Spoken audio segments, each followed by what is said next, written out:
Portions ആണ് എടുക്കാൻ പോകുന്നത്. ഓക്കെ, തൃശ്ശൂരാണ് കേട്ടോ എൻ്റെ വീട്. തൃശ്ശൂർ കുറുക്കഞ്ചേരി എന്നൊക്കെ പറയും, ആ ഒരു ഭാഗത്തൊക്കെ ആയിട്ട് വരും. ഓക്കെ, അഹല്യ എന്നാണ് പേര്. കേൾക്കാത്തവരുണ്ടെങ്കിൽ അഹല്യ എന്നാണ് കേട്ടോ എൻ്റെ പേര്. ഓക്കെ, സെറ്റല്ലേ?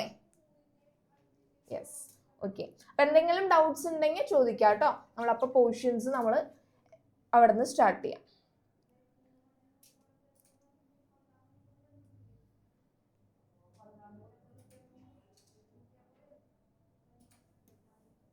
യെസ്. ഓക്കെ, അപ്പൊ കഴിഞ്ഞ ക്ലാസ്സിൽ നിങ്ങൾ എന്താണ് ലോക്കൽ ഹിസ്റ്ററിനെ കുറിച്ചും അല്ലെങ്കിൽ ലോക്കൽ ഹിസ്റ്ററിയുടെ ISR ഹാഫ് എടുത്ത് കഴിഞ്ഞിട്ടുണ്ട്. ഓക്കെ, അപ്പൊ ബാക്കി അവിടെ നിന്നാണ് എടുക്കുന്നുള്ളൂ, ഫസ്റ്റ് തൊട്ടൊന്നും എടുക്കുന്നില്ല കേട്ടോ. ഓക്കെ, അപ്പൊ എന്താണ് നിങ്ങൾ ഓൾറെഡി ലോക്കൽ ഹിസ്റ്ററിയും ലോക്കൽ ഒബ്സർവേഷനും ഇതെല്ലാം പഠിച്ചു കഴിഞ്ഞിട്ടാണ് ഇരിക്കുന്നത് ആണെങ്കിൽ ഒന്ന് ടാറ്റ കാണിച്ചേ. യെസ്. ഓക്കെ, അപ്പൊ എല്ലാം സെറ്റ് ആയിട്ടാണ് ഇരിക്കുന്നത്. ഒരാളെ വിളിക്കാം സർ, എന്താണ് ലോക്കൽ ഹിസ്റ്ററി എന്നൊന്ന് പറയാനായിട്ട്. കൃഷ്ണേന്ദു എന്ന് പറഞ്ഞ എന്താണ് ലോക്കൽ ഹിസ്റ്ററി?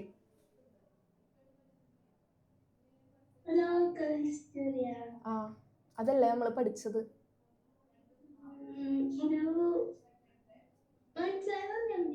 എന്താ? ആ, അതേപോലെ പറഞ്ഞാ മതി.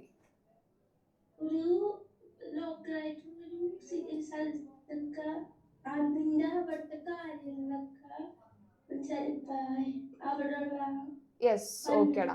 ഓക്കെ കൃഷ്ണേന്ദു. ഓക്കെ കേട്ടോ. യെസ്, ഒരു പ്ലേസിനെ കുറിച്ച് അല്ലെങ്കിൽ ഒരു പ്രദേശം അല്ലെങ്കിൽ ഒരു വില്ലേജിനെ കുറിച്ചാണ് എഴുതുന്ന ഹിസ്റ്ററീസ് ആണ്. അതിന്റെ ഒബ്സർവേഷൻസും നിങ്ങൾ പഠിച്ചു കഴിഞ്ഞിട്ടാണ് ഇരിക്കുന്നത്. ഓക്കെ, ഇനി നമ്മൾ സ്റ്റാർട്ട് ചെയ്യാൻ പോകുന്നത് എന്ന് പറഞ്ഞു കഴിഞ്ഞാൽ, ഓക്കെ നിങ്ങൾ ലോക്കൽ ഒബ്സർവേഷൻ പഠിച്ചു കഴിഞ്ഞു. ഇനി നമ്മൾ നോക്കാൻ പോകുന്നത് what other information can be find for rating history through local observation. Okay, local observation വെച്ചുകൊണ്ട് നമുക്ക് അല്ലെങ്കിൽ ലോക്കൽ ഒബ്സർവേഷൻ വെച്ചുകൊണ്ട് എങ്ങനെ നമുക്ക് ഹിസ്റ്ററി റേറ്റ് ചെയ്യാം, അതല്ലെങ്കിൽ എഴുതാം. അപ്പൊ പ്രാദേശിക നിരീക്ഷണത്തിലൂടെ ചരിത്രരചനയ്ക്ക് ആവശ്യമായ മാറ്റങ്ങൾ എന്തൊക്കെയാണ് അല്ലെങ്കിൽ ആ വിവരങ്ങൾ എന്തൊക്കെയാണെന്ന് നമുക്ക് നോക്കാം. അപ്പൊ നമ്മളിപ്പോ ഒരു ഹിസ്റ്ററി എഴുതാൻ പോവാണ്. ലൈക്ക് ഒരു എക്സാമ്പിൾ, നമ്മൾ ഒരു പ്രദേശത്ത് പോയി അല്ലെങ്കിൽ ഒരു വില്ലേജിൽ പോയിട്ട് അവിടുത്തെ കുറിച്ച് ഹിസ്റ്ററി എഴുതാനാണ് നമ്മൾ പോകുന്നത്. ഓക്കെ, ഒന്ന് ആലോചിച്ച് നോക്കിയാൽ, നിങ്ങൾ നിങ്ങളുടെ നാട്ടിനെ കുറിച്ച് എഴുതാൻ പോവാ. നിങ്ങളുടെ പ്ലേസ് ഏതാണോ, ഓരോരുത്തരുടെയും പ്ലേസ് വേറെ വേറെയാണ്. എടാ എൻ്റെ പേര് അഹല്യ എന്നാണ് കേട്ടോ. അഹല്യ എന്നാണ്, കേൾക്കാത്തവർക്ക് വേണ്ടി ഒന്നും കൂടിയും പറയാണ്. ഓക്കെ, ഇനി ലാസ്റ്റേ പറയുള്ളൂ. ഓക്കെ, അപ്പൊ എന്താണ് ഇനി പറയുന്നത്, നിങ്ങളുടെ ഓരോ പ്ലേസസ് ചിന്തിക്കുക. അവിടുത്തെ ഹിസ്റ്ററി നിങ്ങൾ എഴുതാൻ പോവാണ്. ആ ഒരു നാടിന്റെ പേര് എങ്ങനെയാണ് വന്നത്, അവിടുത്തെ പണ്ട് ആളുകൾ എന്ത് ജോബാണ് ചെയ്തിരുന്നത്, ഇതൊക്കെയാണ് നിങ്ങൾ എഴുതാൻ പോവാണ്. അപ്പൊ നിങ്ങൾ നിങ്ങളുടെ നാടിന്റെ ഹിസ്റ്ററി എഴുതാൻ പോകുമ്പോൾ ആദ്യം എന്തായിരിക്കും നോക്കുക? ഒരാളെ വിളിക്കാം സർ. സെലിൻ ഒന്ന് പറഞ്ഞേ. സെലിന്റെ നാട് എവിടെയാണ്? വീട് എവിടെയാ? തൃശ്ശൂർ എവിടെയാ? ഓക്കെ, ചാലക്കുടിനെ കുറിച്ച് സെലിൻ ഒരു ഹിസ്റ്ററി എഴുതാൻ പോവാണ്, അവിടുത്തെ ചരിത്രം എഴുതാൻ പോവാണ്. അപ്പൊ സെലിൻ ആദ്യം ഇൻവെസ്റ്റിഗേറ്റ് ചെയ്യുന്നത് എന്തായിരിക്കും? എന്തറിയാനാണ് ആദ്യം ട്രൈ ചെയ്യാം?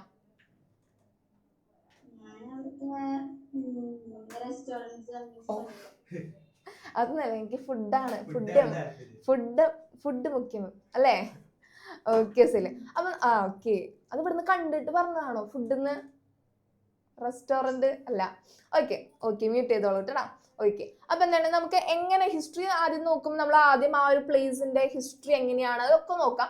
ആൻഡ് പല എവിഡൻസസും നമുക്ക് കിട്ടും. ഒരു ഫുഡ് ഹിസ്റ്ററി എഴുതാനായിട്ട് നമുക്ക് പറ്റും, ഫാമിലി ഹിസ്റ്ററി എഴുതാനായിട്ട് പറ്റും. അപ്പൊ നമ്മളൊരു പ്രദേശത്തേക്ക് പോകുമ്പോൾ അവിടെ എന്തൊക്കെ വിവരങ്ങൾ നമുക്ക് നമ്മുടെ രചനയ്ക്ക് ആവശ്യമായിട്ടുള്ള എന്തൊക്കെ എവിഡൻസ് അല്ലെങ്കിൽ എന്തൊക്കെ വിവരങ്ങൾ കിട്ടും എന്നാണ് നമ്മൾ ഇനി നോക്കാനായിട്ട് പോകുന്നത്. സോ എല്ലാവരും അതൊന്ന് നോട്ട് ചെയ്ത് പോവാട്ടോ. അപ്പൊ ആദ്യം നമുക്ക് നോക്കുമ്പോൾ നമ്മളൊരു ഹിസ്റ്ററി എഴുതാൻ പോകുമ്പോൾ എന്താണ് അവിടുത്തെ ഫുഡ് എന്തായിരുന്നു? അവിടുത്തെ ഫുഡ് എന്ന് വെച്ചാൽ ഒരു കുറേ കാലങ്ങൾ മുമ്പ് നമ്മുടെ ഗ്രാൻഡ് പാരൻസിനെ എടുത്ത് നോക്കുക. അപ്പൊ നമ്മുടെ അച്ചാച്ചനും അമ്മാമ്മയും അവരൊക്കെ കഴിക്കുന്ന ആ ഒരു രീതി അല്ലെങ്കിൽ ആ ഒരു ഫുഡ് റുട്ടീൻ ആയിരിക്കില്ല നമ്മളിപ്പോ ഫോളോ ചെയ്യുന്നത്. സോ നമ്മൾ അത് തൊട്ട് സ്റ്റാർട്ട് ചെയ്യാണ്. ഫുഡ് നോക്കാം, അതേപോലെ തന്നെ ക്ലോത്ത് വസ്ത്രം നോക്കാം, ഷെൽട്ടർ പാർപ്പിടം, ദെൻ ഹെൽത്ത് ആരോഗ്യം, education, language, art, entertainment, travel, communication, വാർത്താവിനിമയം. ഓക്കെ, അപ്പൊ എന്തൊക്കെ വേണമെങ്കിലും നമുക്ക് ഇതൊക്കെ എന്താണ് ഓരോ എവിഡൻസസ് ആണ് അല്ലെങ്കിൽ ഒരു പ്രദേശത്ത് നിന്ന് കിട്ടുന്ന മെയിൻ ഇവന്റ്സുകളും വിവരങ്ങളുമാണ്. എന്ന് വെച്ചാൽ നമ്മൾ എന്താണോ എഴുതാൻ പോകുന്നത്, മേ ബി ഇപ്പൊ ഒരാള് ഫുഡ് ഹിസ്റ്ററി ആണ് എടുക്കുന്നതെന്ന് ചോദിക്കാം. അങ്ങനെ ഒരു ഹിസ്റ്ററി ഒക്കെ ഉണ്ട് കേട്ടോ, ഫുഡിന് വേണ്ടിയിട്ട് പ്രത്യേക തരം ഒക്കെ ഉണ്ട്. അപ്പോൾ ഫുഡ് ഹിസ്റ്ററി ആണ് എഴുതാൻ പോകുന്നത് എന്ന് വിചാരിച്ചു കഴിഞ്ഞാൽ നമ്മൾ എന്താ അന്വേഷിക്കുക, ഓക്കെ നമ്മുടെ നാട്ടിൽ പണ്ട് തൊട്ട് ഫോളോ ചെയ്യുന്ന ഫുഡ് ഏതാണോ അതൊക്കെ നമ്മൾ നോക്കും, എങ്ങനെയാണ് അവരുടെ ആ ഒരു പ്രിപ്പയറിങ് എങ്ങനെയാണ് ഇതൊക്കെ നമ്മൾ നോക്കും. ആൻഡ് ക്ലോത്തിങ്, വസ്ത്രധാരണ, അതെന്താണ് വസ്ത്രം ഇപ്പൊ എന്താണ് പണ്ടത്തെ പോലെയാണോ നമ്മളെല്ലാവരും വസ്ത്രങ്ങൾ ധരിക്കുന്നത്? ആണോ? അല്ല, കുറേ ചേഞ്ചസ് വന്നിട്ടുണ്ട് അല്ലേ, കുറേ ചേഞ്ചസ് വന്നിട്ടുണ്ട്. അതുപോലെ തന്നെ നമ്മുടെ ഷെൽട്ടർ ഹോംസ് എടുത്ത് നോക്കുക, പണ്ട് എന്താണ് ഓല വീടുകൾ ഉണ്ടായിരുന്നു, അതിനും മൺവീടുകൾ ഉണ്ടായിരുന്നു, അത് കഴിഞ്ഞിട്ട് ഓടിട്ട വീടുകൾ കാണാം. ഇപ്പൊ എന്താ കാണുന്നത്? ടെറസ് വീടുകളൊക്കെ കാണാനായിട്ട് പറ്റുന്നുണ്ട് അല്ലേ. ഓക്കെ, ക്ലിയർ അല്ലേ? അപ്പൊ ഇതെന്താണ് ഓരോ ഭാഗത്തും ഉണ്ടാവുന്ന ഡെവലപ്മെന്റ്സ് ആണ്. ഓക്കെ, അപ്പൊ എന്താണ് ഇതിങ്ങനെ ചേഞ്ചസ് സംഭവിക്കും, നാടാവുമ്പോ എന്താണ് അവിടെ ചേഞ്ചസ് സംഭവിക്കുന്നുണ്ടാവും. ഓക്കെ, അപ്പൊ ഈ ചേഞ്ചസ് ഒക്കെ നമ്മൾ എന്താണ് ഇങ്ങനെ നോക്കി വെക്കും, എന്നാലാണ് നമുക്ക് ലോക്കൽ ഹിസ്റ്ററി എഴുതാനായിട്ട് പറ്റുള്ളൂ. കാരണം നമ്മുടെ നാട്ടിലത്തെ കുഞ്ഞു കുഞ്ഞു കാര്യങ്ങളാണെങ്കിൽ പോലും അതെന്താണ് നമ്മൾ നോട്ട് ചെയ്ത് വെച്ചാൽ മാത്രമേ നമുക്ക് ലോക്കൽ ഹിസ്റ്ററി എഴുതാനായിട്ട് പറ്റുള്ളൂ. അപ്പൊ ഈ ഒരു ലോക്കൽ ഹിസ്റ്ററി എഴുതാൻ വേണ്ടിയിട്ട് നമ്മൾ ഒബ്സർവ് ചെയ്യാണ്, ഓരോ കാര്യങ്ങളും ഒബ്സർവ് ചെയ്യാണ്. അപ്പൊ ഈ ഒബ്സർവേഷൻസ് ആണ് നമുക്ക് എന്തൊക്കെ ഒബ്സർവ് ചെയ്യാം ഒരു ലോക്കൽ ഹിസ്റ്ററി എഴുതണമെങ്കിൽ, അല്ലെങ്കിൽ പ്രാദേശിക ചരിത്രം എഴുതണമെങ്കിൽ നമുക്ക് എന്തൊക്കെ നിരീക്ഷിക്കാം എന്നാണ് ഈ പറഞ്ഞത്. ഓക്കെ, അപ്പൊ എല്ലാരും ഒന്ന് എഴുതിയോ? എഴുതി കഴിഞ്ഞവരും ഡാറ്റ കാണിച്ച്. യെസ് യെസ്, കുറെ പേര് എഴുതി കഴിഞ്ഞിട്ടുണ്ട്. ഓക്കെ, നല്ല കുട്ടികളാണ്. ഓക്കെ, അപ്പൊ അടുത്തത് നമുക്ക് നോക്കാം.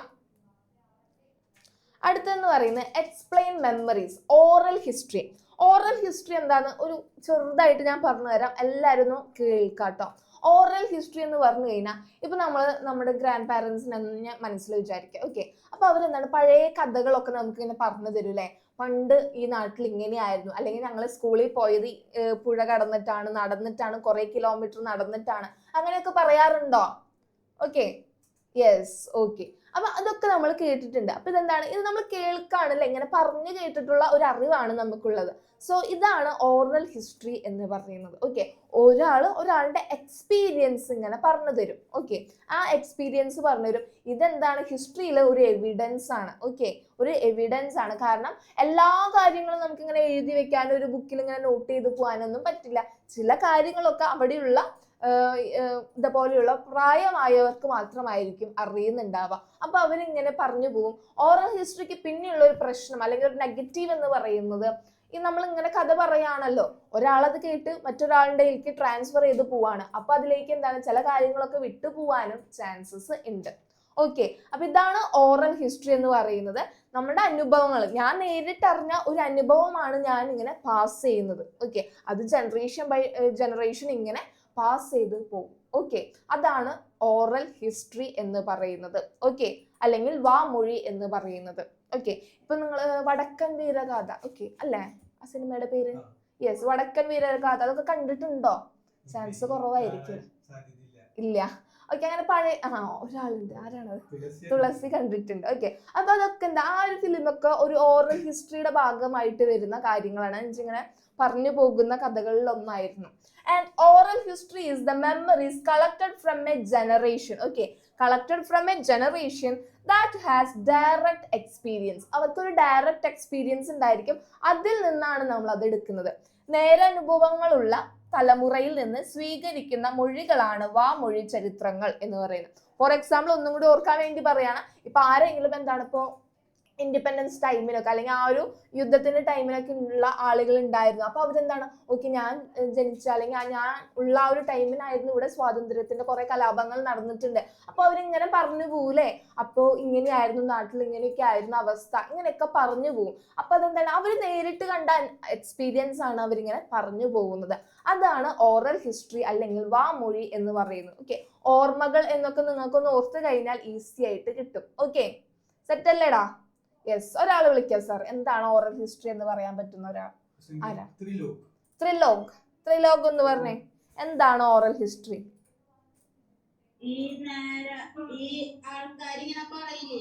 എന്ത് പറയാ? ഓക്കെ, അവൻ അത് കിട്ടിയിട്ടുണ്ട്. ഓക്കെ, എന്ന് വെച്ചാൽ യെസ്, അത്രേ ഉള്ളൂ. എന്ന് വെച്ചാൽ നമ്മൾ നേരിട്ട് അനുഭവിച്ച ഒരു കാര്യം അവർ ആ ഒരു എക്സ്പീരിയൻസ് പാസ് ചെയ്യുന്നു. ഓക്കെ, ത്രിലോകോ സമാധാനം എന്നൊക്കെ തെറ്റിയാലോ എന്നൊക്കെ. Collecting the memories of the അടുത്ത point, the collecting the memories of elders of a place choosing for writing local history is very important. അപ്പൊ എന്താണ്, നമ്മളൊരു ലോക്കൽ ഹിസ്റ്ററി എഴുതാൻ പോകുമ്പോൾ അല്ലെങ്കിൽ ഒരു പ്രദേശത്തിന്റെ ചരിത്രം എഴുതാൻ പോകുമ്പോൾ ഏറ്റവും ഇമ്പോർട്ടന്റ് ആയിട്ടുള്ള ഒരു സോഴ്സ് അല്ലെങ്കിൽ എവിഡൻസ് ആണ് അവിടെയുള്ള ആളുകൾ, എൽഡേഴ്സിനെ നമ്മൾ ഇന്റർവ്യൂ ചെയ്തെടുക്കുക, അല്ലെങ്കിൽ അവരോട് ചോദിച്ചറിയുക ഈ നാട് എങ്ങനെയായിരുന്നു, ഈ നാട്ടിൽ എന്തൊക്കെ ഉണ്ടായിരുന്നു, പിന്നെ എങ്ങനെയൊക്കെയാണ് ഇത് മാറ്റങ്ങൾ സംഭവിച്ചത്. കാരണം എന്താ, അവരവിടെ പ്രദേശത്ത് ജനിച്ച് വളർന്നവരായതുകൊണ്ട് അവരോട് ചോദിച്ചു കഴിഞ്ഞാൽ പെട്ടെന്ന് അറിയാനായിട്ട് പറ്റും. അതുകൊണ്ടാണ് അവരോട് ചോദിക്കുന്നത്. ഓക്കെ, പ്രാദേശിക ചരിത്ര രചന നടത്താൻ തിരഞ്ഞെടുക്കുന്ന സ്ഥലത്തെ മുതിർന്ന ആളുകളുടെ ഓർമ്മകൾ ശേഖരിക്കുക എന്നത് എന്താണ്, ഇമ്പോർട്ടന്റ് ആണ്. മുതിർന്ന ആളുകളുടെ എക്സ്പീരിയൻസ് എന്താണെന്ന് നമ്മൾ അറിഞ്ഞിരിക്കണം, എന്നാലാണ് ഒരു ലോക്കൽ ഹിസ്റ്ററി കംപ്ലീറ്റ് ആവുള്ളൂ. ഓക്കെ, ഇപ്പൊ ലോക്കൽ ഹിസ്റ്ററി അല്ലെങ്കിൽ ഒരു എന്താണ് ഹിസ്റ്ററി എഴുതേണ്ട ആവശ്യം എന്നൊക്കെ പറയുമ്പോൾ നിങ്ങൾക്ക് മേ ബി മനസ്സിലാവണമെന്നില്ല, പക്ഷെ അത് ഏറ്റവും ഇമ്പോർട്ടന്റ് ആണ്. നമ്മുടെ പ്രദേശത്ത് ഹിസ്റ്ററി എഴുതാന്ന് പറയുന്നത് ഏറ്റവും ഇമ്പോർട്ടന്റ് ആണ്. ഓക്കെ, ഇത്രയും ഓക്കെ അല്ലേ? ഓക്കെ ആണെങ്കിൽ ഡാറ്റ കാണിച്ചേ. യെസ്, ഓക്കെ ആണ്. ഓക്കെ, അടുത്ത അതിന്റെ സെയിം പോയിന്റ്സ് തന്നെയാണ് വരുന്നത്. It is essential to have oral descriptions to collect informations on institutions. ഈ പോയിന്റ് ഒന്ന് നോട്ട് ചെയ്യാം കേട്ടോ. Institutions, transport facilities, style of dressing and food culture of locality to write the history of that place. അപ്പൊ ഒരു പ്രദേശം നമ്മൾ നോക്കുമ്പോൾ അവിടെ എന്താണ്, കുറെ സ്കൂൾസ് ഉണ്ടായിരിക്കും, അതുപോലെ തന്നെ ട്രാൻസ്പോർട്ടേഷൻ ഫെസിലിറ്റി, അവരുടേതായ കുറച്ച് ഫുഡ് കൾച്ചർ ഒക്കെ ഉണ്ടായിരിക്കും. ഇതൊക്കെ എന്താണ് നമ്മൾ നോട്ട് ചെയ്ത് വെക്കണം. ഒരു പ്രദേശവുമായി ബന്ധപ്പെട്ട എല്ലാ കാര്യങ്ങളും, അവിടെയുള്ള സ്ഥാപനങ്ങൾ, ഗതാഗത മാർഗങ്ങൾ, ദെൻ വസ്ത്രധാരണ രീതി, രുചിശീലങ്ങൾ തുടങ്ങിയ നമ്മൾ എഴുതുന്ന ചരിത്രരചനയ്ക്ക് ആവശ്യമായിട്ടുള്ള എല്ലാ വിവരണങ്ങളും നമുക്ക് എന്താണ് വാമൊഴി വഴി സ്വീകരിക്കാനായിട്ട് പറ്റും. അതെന്താണ്, ഇമ്പോർട്ടന്റും കൂടി ആണ്. അപ്പൊ വാമൊഴി വഴി അറിയാൻ പറ്റുന്ന കൂടുതലും എന്തായിരിക്കും, എക്സ്പീരിയൻസസ് ആയിരിക്കും, കൂടുതലും എക്സ്പീരിയൻസസ് ആയിരിക്കും. ഓക്കെ, സെറ്റ് അല്ലേ? യെസ്. അടുത്ത പോയിന്റ് എന്ന് പറയുന്നത് the memories of different persons of these matters will help reconstructing history. ഇവയെക്കുറിച്ചുള്ള വ്യക്തികളുടെ ഓർമ്മകൾ ചരിത്രത്തെ പുനർനിർമ്മിക്കാൻ നമ്മെ സഹായിക്കും. ഇപ്പൊ പറഞ്ഞതെന്ന് വെച്ച് കഴിഞ്ഞാൽ, ഇപ്പൊ നമ്മൾ ഹിസ്റ്ററി ഏതാണ്, ഒരാള് സെയിം പ്ലേസിനെ കുറിച്ച്, ഞാനും തൃശ്ശൂരാണ്, നിങ്ങൾ കുറെ പേര് ഇപ്പൊ തൃശ്ശൂർ ഭാഗത്തുനിന്നുണ്ട് അല്ലെ, അപ്പൊ നമ്മളെല്ലാരും ഒരുമിച്ച് തൃശ്ശൂരിനെ കുറിച്ച് എഴുതാൻ പോവാണ്. അപ്പൊ എന്താ ഉണ്ടാവുക, എല്ലാരും എഴുതുന്നത് സെയിം ആയിരിക്കോ? ഒരാളെ വിളിക്കാം. അൽഫീന, ഒന്ന് പറഞ്ഞേ. അൽഫീനയുടെ വീട് എവിടെയാ? തൃശ്ശൂരാണോ? ഭാഗ്യം. ഓക്കെ, അപ്പൊ ഞാനും അൽഫീനും തൃശ്ശൂരിനെ കുറിച്ച് തന്നെയാണ് എഴുതാൻ പോകുന്നത്. അപ്പൊ നമ്മുടെ എഴുതുന്നത് സെയിം ആയി വരുമോ അൽഫീന? ഇല്ല. വൈ, എന്തുകൊണ്ടാണ് വരാത്തത്?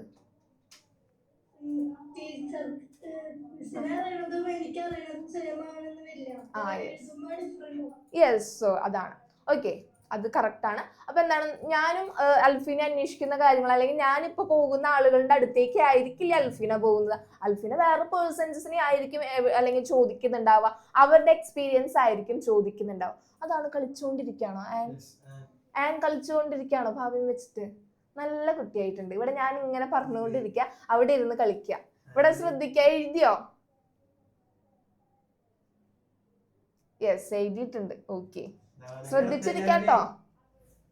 ആ, ഓക്കെ. അപ്പൊ എന്താണ്, അപ്പൊ നമ്മൾ എഴുതുന്ന ഹിസ്റ്ററി എന്താണ്, ഡിഫറെന്റ് ആയിരിക്കും. ഇപ്പൊ ഞാനൊരു തൃശ്ശൂരിനെ കുറിച്ച് എഴുതി കഴിഞ്ഞു, ഇനി അടുത്തത് അൽഫീന അത് എഴുതുമ്പോ എന്താണ് കുറച്ചും കൂടി ഡിഫറെന്റ് ആയിരിക്കും. അപ്പൊ എന്താണ്, ഞാൻ എഴുതിയ ഹിസ്റ്ററി ഒക്കെ ഒന്ന് വായിച്ചു നോക്കിയിട്ട് അൽഫീനയുടെ രീതിയിലായിരിക്കും അത് എഴുതുന്നുണ്ടാവുക. അപ്പൊ എന്താണ് ഉണ്ടാവുന്നത്, ഹിസ്റ്ററിനെ വീണ്ടും റീകൺസ്ട്രക്ട് ചെയ്തുകൊണ്ട് തന്നെ ഇരിക്കുകയാണ് അവിടെ ഉണ്ടാവുന്നത്. അപ്പൊ ഒരാൾ ഒരു സ്ഥലത്ത് എഴുതി കഴിഞ്ഞു, ഇനി അവിടെ എഴുതേണ്ട ആവശ്യമില്ല എന്നല്ല, ഓരോരുത്തരും എഴുതുന്നതും വ്യൂ പോയിന്റും ഡിഫറെന്റ് ആയിരിക്കും. ഇപ്പൊ ഞാൻ അവിടുത്തെ ലോക്കൽ ഹിസ്റ്ററി എടുത്തുമ്പോൾ ഞാൻ ചിലപ്പോൾ മേ ബി അവിടുത്തെ എഡ്യൂക്കേഷണൽ വിദ്യാഭ്യാസ സ്ഥാപനങ്ങളെ കുറിച്ചായിരിക്കും ഞാൻ എഴുതുന്നുണ്ടാവുക. അൽഫീനയ്ക്ക് എഴുതുമ്പോൾ അവിടുത്തെ ട്രാൻസ്പോർട്ടേഷൻ ഫെസിലിറ്റീസ് എഴുതാം. അപ്പൊ എന്താണ്, ഓരോരുത്തരും എഴുതുന്നത് അവിടെ ഡിഫറെന്റ് ആയിരിക്കും. സോ അവിടെ റീകൺസ്ട്രക്ഷൻ ഇങ്ങനെ നടന്നുകൊണ്ടിരിക്കും. ഈ പോയിന്റ് ആണ് കേട്ടോ ഇതിൽ ഇമ്പോർട്ടന്റ്. ആ ഫസ്റ്റത്തെ പോയിന്റ് ആണ് ഇമ്പോർട്ടന്റ്, നോട്ട് ചെയ്ത് വെക്കേണ്ടത്. ഓക്കെ, അപ്പൊ ഇതൊക്കെയാണ് ഓറൽ ഹിസ്റ്ററിയിൽ വരുന്നത്. വാമൊഴി ശ്രദ്ധിക്കണം. എന്താണ് വാമൊഴി എന്ന് ക്ലിയർ ആയിട്ട് അറിഞ്ഞിരിക്കണം. അത് അറിഞ്ഞു കഴിഞ്ഞാൽ നിങ്ങൾക്ക് എഴുതാനായിട്ട് ഈസി ആയിരിക്കും. ഓക്കെ, അത് പറഞ്ഞിട്ട് സിനിമാ കഥ ഒന്നും അതിൽ എഴുതി വെക്കരുത് കേട്ടോ. ഓക്കെ, അടുത്തത്, these memories help us to analyze the practices that existed in the society and changes that are affected in due course. Okay, അപ്പൊ സമൂഹത്തിൽ നിലനിന്നിരുന്ന സമ്പ്രദായങ്ങളും പിൻകാലത്തുണ്ടായ മാറ്റങ്ങളും വിശകലനം ചെയ്യാൻ ഈ ഓർമ്മകൾ സഹായിക്കുന്നു. ഓക്കെ, ഒരു ഓറൽ ഹിസ്റ്ററി എന്ന് പറയുമ്പോൾ അല്ലെങ്കിൽ ഓറൽ എവിഡൻസ് എന്ന് പറയുന്നത് എന്താണ്, നമ്മുടെ ഒരു സൊസൈറ്റിയിൽ എന്തൊക്കെ മാറ്റങ്ങൾ സംഭവിച്ചു എന്ന് നമുക്ക് നോട്ട് ചെയ്യാനായിട്ട് പറ്റും. ഇപ്പൊ നിങ്ങൾക്ക് നോട്ട് ചെയ്യാൻ പറ്റില്ല. ഇപ്പൊ ഫോർ എക്സാമ്പിൾ നിങ്ങൾ ഇപ്പോൾ ഒരു 7ാം ക്ലാസ്സിലാണ് പഠിക്കുന്നത്. ഒരു 3 കൊല്ലമൊക്കെ കഴിയുമ്പോൾ നിങ്ങൾ എന്താണ് 10ലെത്തി, അത് കഴിഞ്ഞ് +2 ദെൻ കുറച്ച് കഴിയുമ്പോൾ കോളേജിലേക്കൊക്കെ പോകൂലേ, ഇല്ലേ, പോവില്ലേ? അപ്പൊ എന്താ, അപ്പൊ കോളേജിലൊക്കെ എത്തുമ്പോൾ നിങ്ങൾ ആലോചിക്കും, ഞാൻ 7ൽ പഠിക്കുമ്പോ ഈ നാട് ഇങ്ങനെ ആയിരുന്നില്ല, ഇവിടെ ഈ റോഡ് വന്നിട്ടുണ്ടായിരുന്നില്ല, അങ്ങനെയൊക്കെ നമുക്ക് ചിന്തിക്കും. ഓക്കെ, അപ്പൊ അതാണ് എന്ന് പറയുന്നത്, നമ്മുടെ സമൂഹത്തിൽ എപ്പോഴും ഇങ്ങനെ മാറ്റങ്ങൾ സംഭവിച്ചു കൊണ്ടേയിരിക്കും. ഇപ്പൊ നമ്മുടെ സ്കൂളിന്റെ ബിൽഡിംഗ് തന്നെ എടുത്തു നോക്കാം. മേ ബി അടുത്ത കൊല്ലം അവിടെ എന്താണ് പുതിയൊരു ബിൽഡിംഗ് ഒക്കെ തന്നെ വരുന്നുണ്ടാവും. അതൊക്കെ അങ്ങനെയുള്ള ചെറിയ ചെറിയ കാര്യങ്ങളൊക്കെ എന്താണ് നിങ്ങൾക്ക് നോട്ട് ചെയ്ത് പോവാനായിട്ട് പറ്റും. പെട്ടെന്ന് എന്താണ്, ഇപ്പം കഴിഞ്ഞ കൊല്ലം നമ്മുടെ റോഡിൽ പണി നടന്നിട്ടില്ല, ഈ കൊല്ലം ആകുമ്പോഴേക്കും എന്താണ് അവിടെ പണിയൊക്കെ കഴിഞ്ഞ് റോഡ് നല്ല രീതിയിൽ എത്തിയിട്ടുണ്ട്. അപ്പൊ ഇതൊക്കെ എന്താണ് ഒരു നാട്ടിൽ വരുന്ന മാറ്റങ്ങളാണ് ഉണ്ടാവുന്നത്. അപ്പൊ ഒരു ഹിസ്റ്ററി എടുത്ത് എഴുതുമ്പോൾ, ഒരു ലോക്കൽ ഹിസ്റ്ററി എടുത്ത് എഴുതുമ്പോൾ എന്താണ് നമുക്കുണ്ടായ മാറ്റങ്ങളും കൂടി അതിൽ എഴുതാനായിട്ട് പറ്റും. അപ്പൊ ഈ ഓർമ്മകൾ എന്ന് പറയുന്നത് എന്താണ്, അങ്ങനെ കളയേണ്ടൊന്നല്ല. ഈ ഓർമ്മകളൊക്കെ ഇങ്ങനെ റീകളക്ട് ചെയ്ത് നമുക്കൊരു ഹിസ്റ്ററിയുടെ ഭാഗമാക്കാനായിട്ട് പറ്റും. Okay, then it is essential to verify oral information collected with other sources to ensure credibility. Okay, അപ്പൊ ഞാൻ പറഞ്ഞൂലേ, ഇപ്പൊ ഇങ്ങനെ ഇതേപോലെ ഇന്റർവ്യൂ എടുത്താൽ അതൊരു എവിഡൻസ് ആണ്, ഓറൽ ഹിസ്റ്ററി അല്ലെങ്കിൽ ഓറൽ എന്ന് പറയുന്ന ഇൻഫോർമേഷൻ ഒരു എവിഡൻസ് ആണ് എന്നൊക്കെ പറഞ്ഞു. പക്ഷേ എന്ത് ചെയ്യണം, ഇപ്പൊ ഞാൻ ഒരാളോട് പോയി ചോദിച്ചു, ഇപ്പൊ ഞാൻ സാറിനോട് ഒരു കാര്യം ചോദിച്ചു, സാർ ആ കാര്യത്തിനെ കുറിച്ച് സാറിന്റെ അഭിപ്രായമായിരിക്കും പറയുന്നുണ്ടാവാം. ഇനി ഞാനത് ആദിദേവിനോട് ചോദിക്കാമെന്ന് വിചാരിക്കാം. അപ്പൊ ആദിദേവ് വേറൊരു കാര്യമായിരിക്കും പറയുന്നുണ്ടാവുക, സെയിം മാറ്റർ വേറെ വ്യൂ പോയിന്റ് ആയിരിക്കും വരുന്നുണ്ടാവുക. അപ്പൊ എന്താ അതിന്റെ ക്രെഡിബിലിറ്റി, അതെന്താണ്, സത്യമാണോ അല്ലെങ്കിൽ വിശ്വാസമുള്ളതാണോ എന്ന് ഉറപ്പ് വരുത്തേണ്ടത് ആരാണ്, എഴുതുന്ന ഹിസ്റ്ററി എഴുതുന്ന ഒരാളാണത് ഉറപ്പ് വരുത്തേണ്ടത്. ഓക്കെ ഓക്കെ, സെറ്റാണ്. ഓക്കെ, ആദിദേവിനോട് തന്നെ ചോദിക്കാം. Last raw. Yes yes, Adidev ഒന്ന് പറഞ്ഞേ, എന്താണ് ഇപ്പൊ പറഞ്ഞത്? ഞാൻ ഈ 2 പോയിന്റ് ഒന്ന് പറഞ്ഞേ.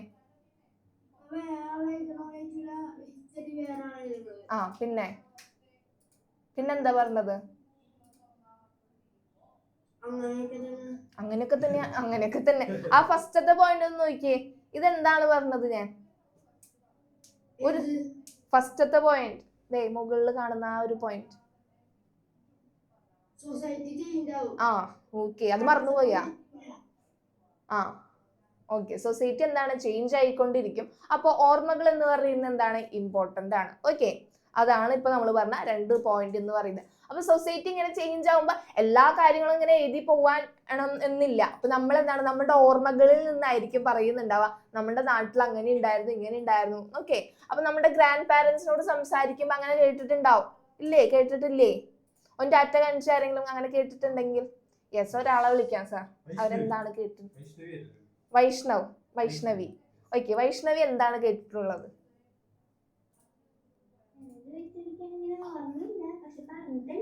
എന്താണ് ഒരു കാര്യം ഓർമ്മ വരില്ലേ? മറന്നു വൈഷ്ണവ. ഓക്കെ, ടാറ്റ. അപ്പൊ ടാറ്റ. മറക്കാത്ത ആരെങ്കിലും ഉണ്ടോ? ഒരാള് പറയാൻ പറ്റാവുന്ന ഒരാളുണ്ടോ? ആരോൺ ഒന്ന് പറഞ്ഞേ.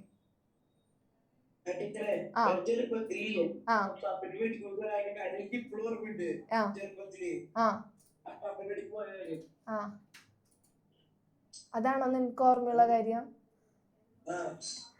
എടാ അങ്ങനെയല്ല ഞാൻ പറഞ്ഞത്. നീയിപ്പൊ നമ്മളുടെ നാട്ടിൽ ഇപ്പൊ എന്താണ്, ഒരു സ്ഥലമുണ്ട്, ഒരു സ്കൂൾ ഉണ്ടായിരുന്നു പണ്ട്, പെട്ടെന്ന് അതെന്തോ ക്ലോസ് ചെയ്തു. ഓക്കെ, അപ്പൊ അതെന്താണ് ഒരു ഹിസ്റ്ററിയുടെ ഭാഗമാണ്. ഓക്കെ, അല്ലാതെ നമ്മുടെ റിലേറ്റീവിന്റെ വീട്ടിൽ പോയത് ഓർമ്മയുണ്ടെന്ന് അത് ഹിസ്റ്ററിയിൽ എഴുതാൻ പറ്റില്ല. ഓക്കെ, ഹിസ്റ്ററിയിൽ എഴുതാൻ പറ്റുന്ന കാര്യങ്ങൾ എന്ന് വെച്ചപ്പോ അവിടെ ഉണ്ടായിരുന്ന മെയിൻ ബിൽഡിങ്സ് ഒക്കെ ഒന്ന് മാറി മറിഞ്ഞു വരിക, ഒരു ഉഷാറില്ലേ? വേണ്ടാന്നാണ് ആരോട് പറയണത്, എക്സ്പ്രഷൻ ഇട്ട് കഴിഞ്ഞാ. ഓക്കെ, അപ്പൊ അതിനെയാണ് ഞാൻ ഓക്കെ അതാണ് പറഞ്ഞത്. ഓക്കെ, സെറ്റ് അല്ലേ? ഇപ്പൊ നമ്മുടെ അവിടെ ഒരു പാലസ് ഉണ്ടെന്ന് വിചാരിക്കുക, പണ്ടത്തെ ഒരു പാലസ് ഉണ്ടായിരുന്നു. ഓക്കെ, അപ്പൊ നമ്മളുടെ അപ്പാപ്പ നമ്മളോട് പറയാം, പണ്ട് ആ പാലസില് ഇങ്ങനെ ഒരു രാജാവ് ഉണ്ടായിരുന്നു, ഞാൻ കണ്ടിട്ടുണ്ട്. അതൊക്കെ എന്താണ്, ഒരു ഓർമ്മകള്, ഹിസ്റ്ററിയുടെ ഭാഗമാണ്. ഓക്കെ, അതാണ് ഉദ്ദേശിച്ചത്. Yes, okay. അങ്ങനെയുള്ള കാര്യങ്ങൾ ഇതൊക്കെ എന്താണ്, ഹിസ്റ്ററിയുടെ ഭാഗമാണ്. അപ്പൊ ഈ ഓർമ്മകൾ എടുക്കുന്നത് എന്താണ്, അതൊരു ഹിസ്റ്ററി എഴുതുമ്പോൾ നല്ലൊരു കാര്യമാണ്. അപ്പൊ എല്ലാവരും അങ്ങനെ ചിന്തിക്കാട്ടോ. അങ്ങനെയാണ് ഹിസ്റ്ററിയുമായിട്ട് ചരിത്രവുമായിട്ട് കണക്ട് ചെയ്തിട്ടാണ് ആലോചിക്കേണ്ടത് കേട്ടോ. ഓർമ്മകളെ ചരിത്രവുമായിട്ട് കണക്ട് ചെയ്തിട്ട് വേണം ആലോചിക്കാനായിട്ട്. ഓക്കെ, അപ്പൊ ഓറൽ ഹിസ്റ്ററി സെറ്റ് അല്ലേ? ഓക്കെ അല്ലേ? യെസ്. അടുത്തത് ഫാമിലി ഹിസ്റ്ററിയാണ്. കുടുംബചരിത്രം. കുടുംബചരിത്രം ഹെഡിങ് എഴുതി പോവാട്ടോ. Okay, the history of family is an important literary source in local history writing.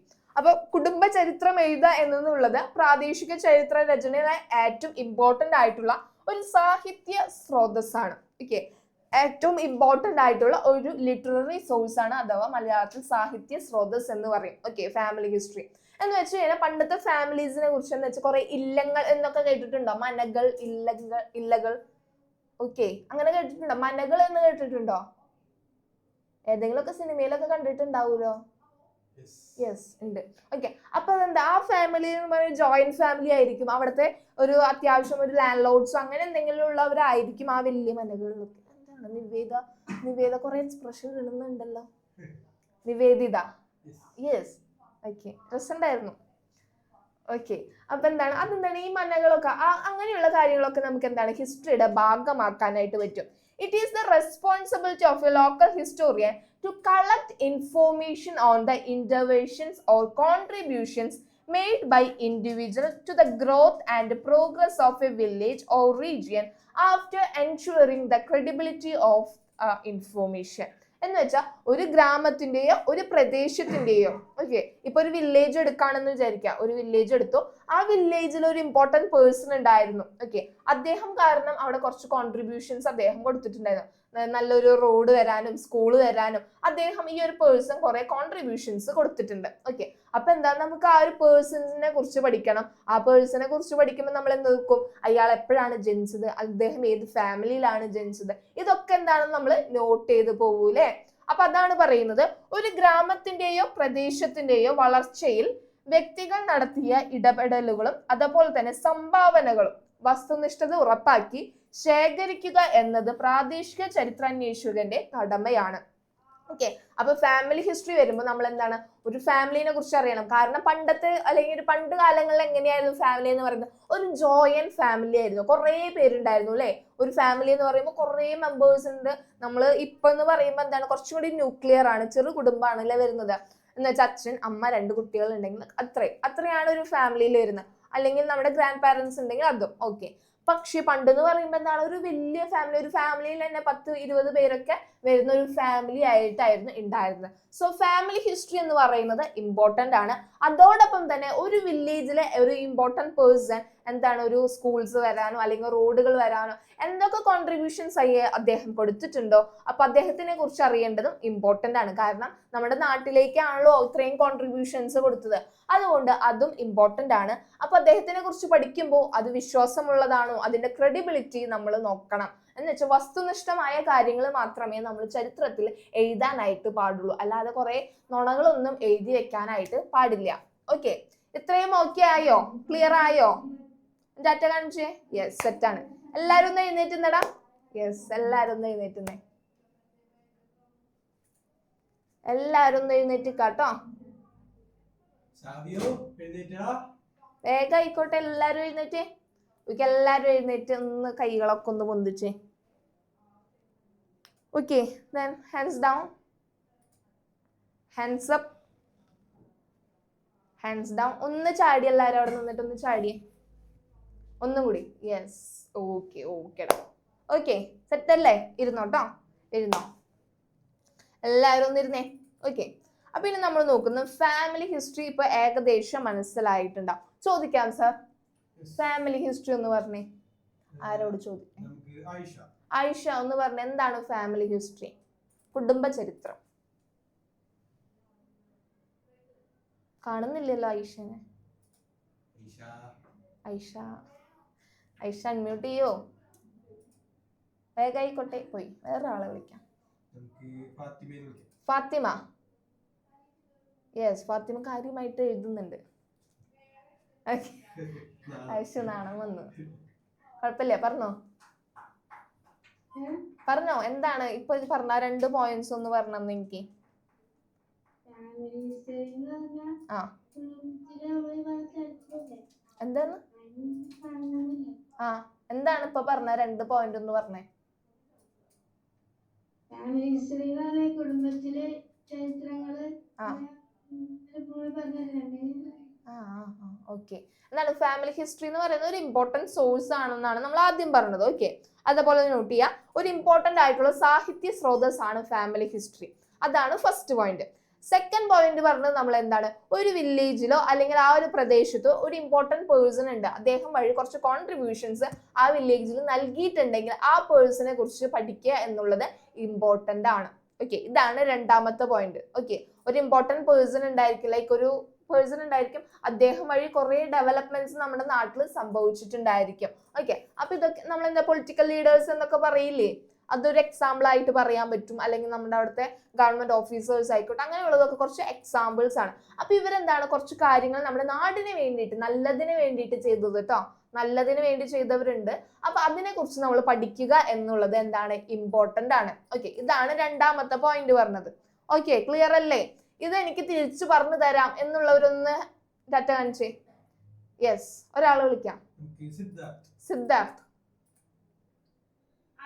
ആ പറഞ്ഞോ, നല്ല എനർജി ഉണ്ട്.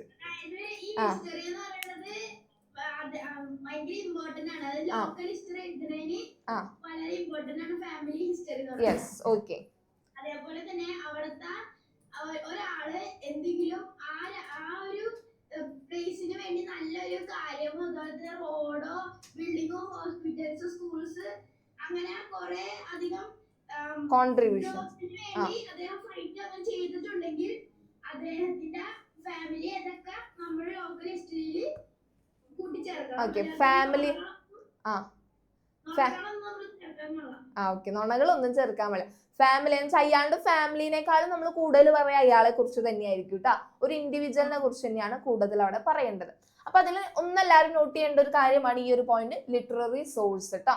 എന്ന് വെച്ചാൽ അതാണ് പറയേണ്ടത്, ഇമ്പോർട്ടന്റ് ആയിട്ടുള്ള ഒരു സാഹിത്യ സ്രോതസ് അല്ലെങ്കിൽ ഒരു ലിറ്റററി സോഴ്സ് ആണ് ഫാമിലി ഹിസ്റ്ററി എന്ന് പറയുന്നത്.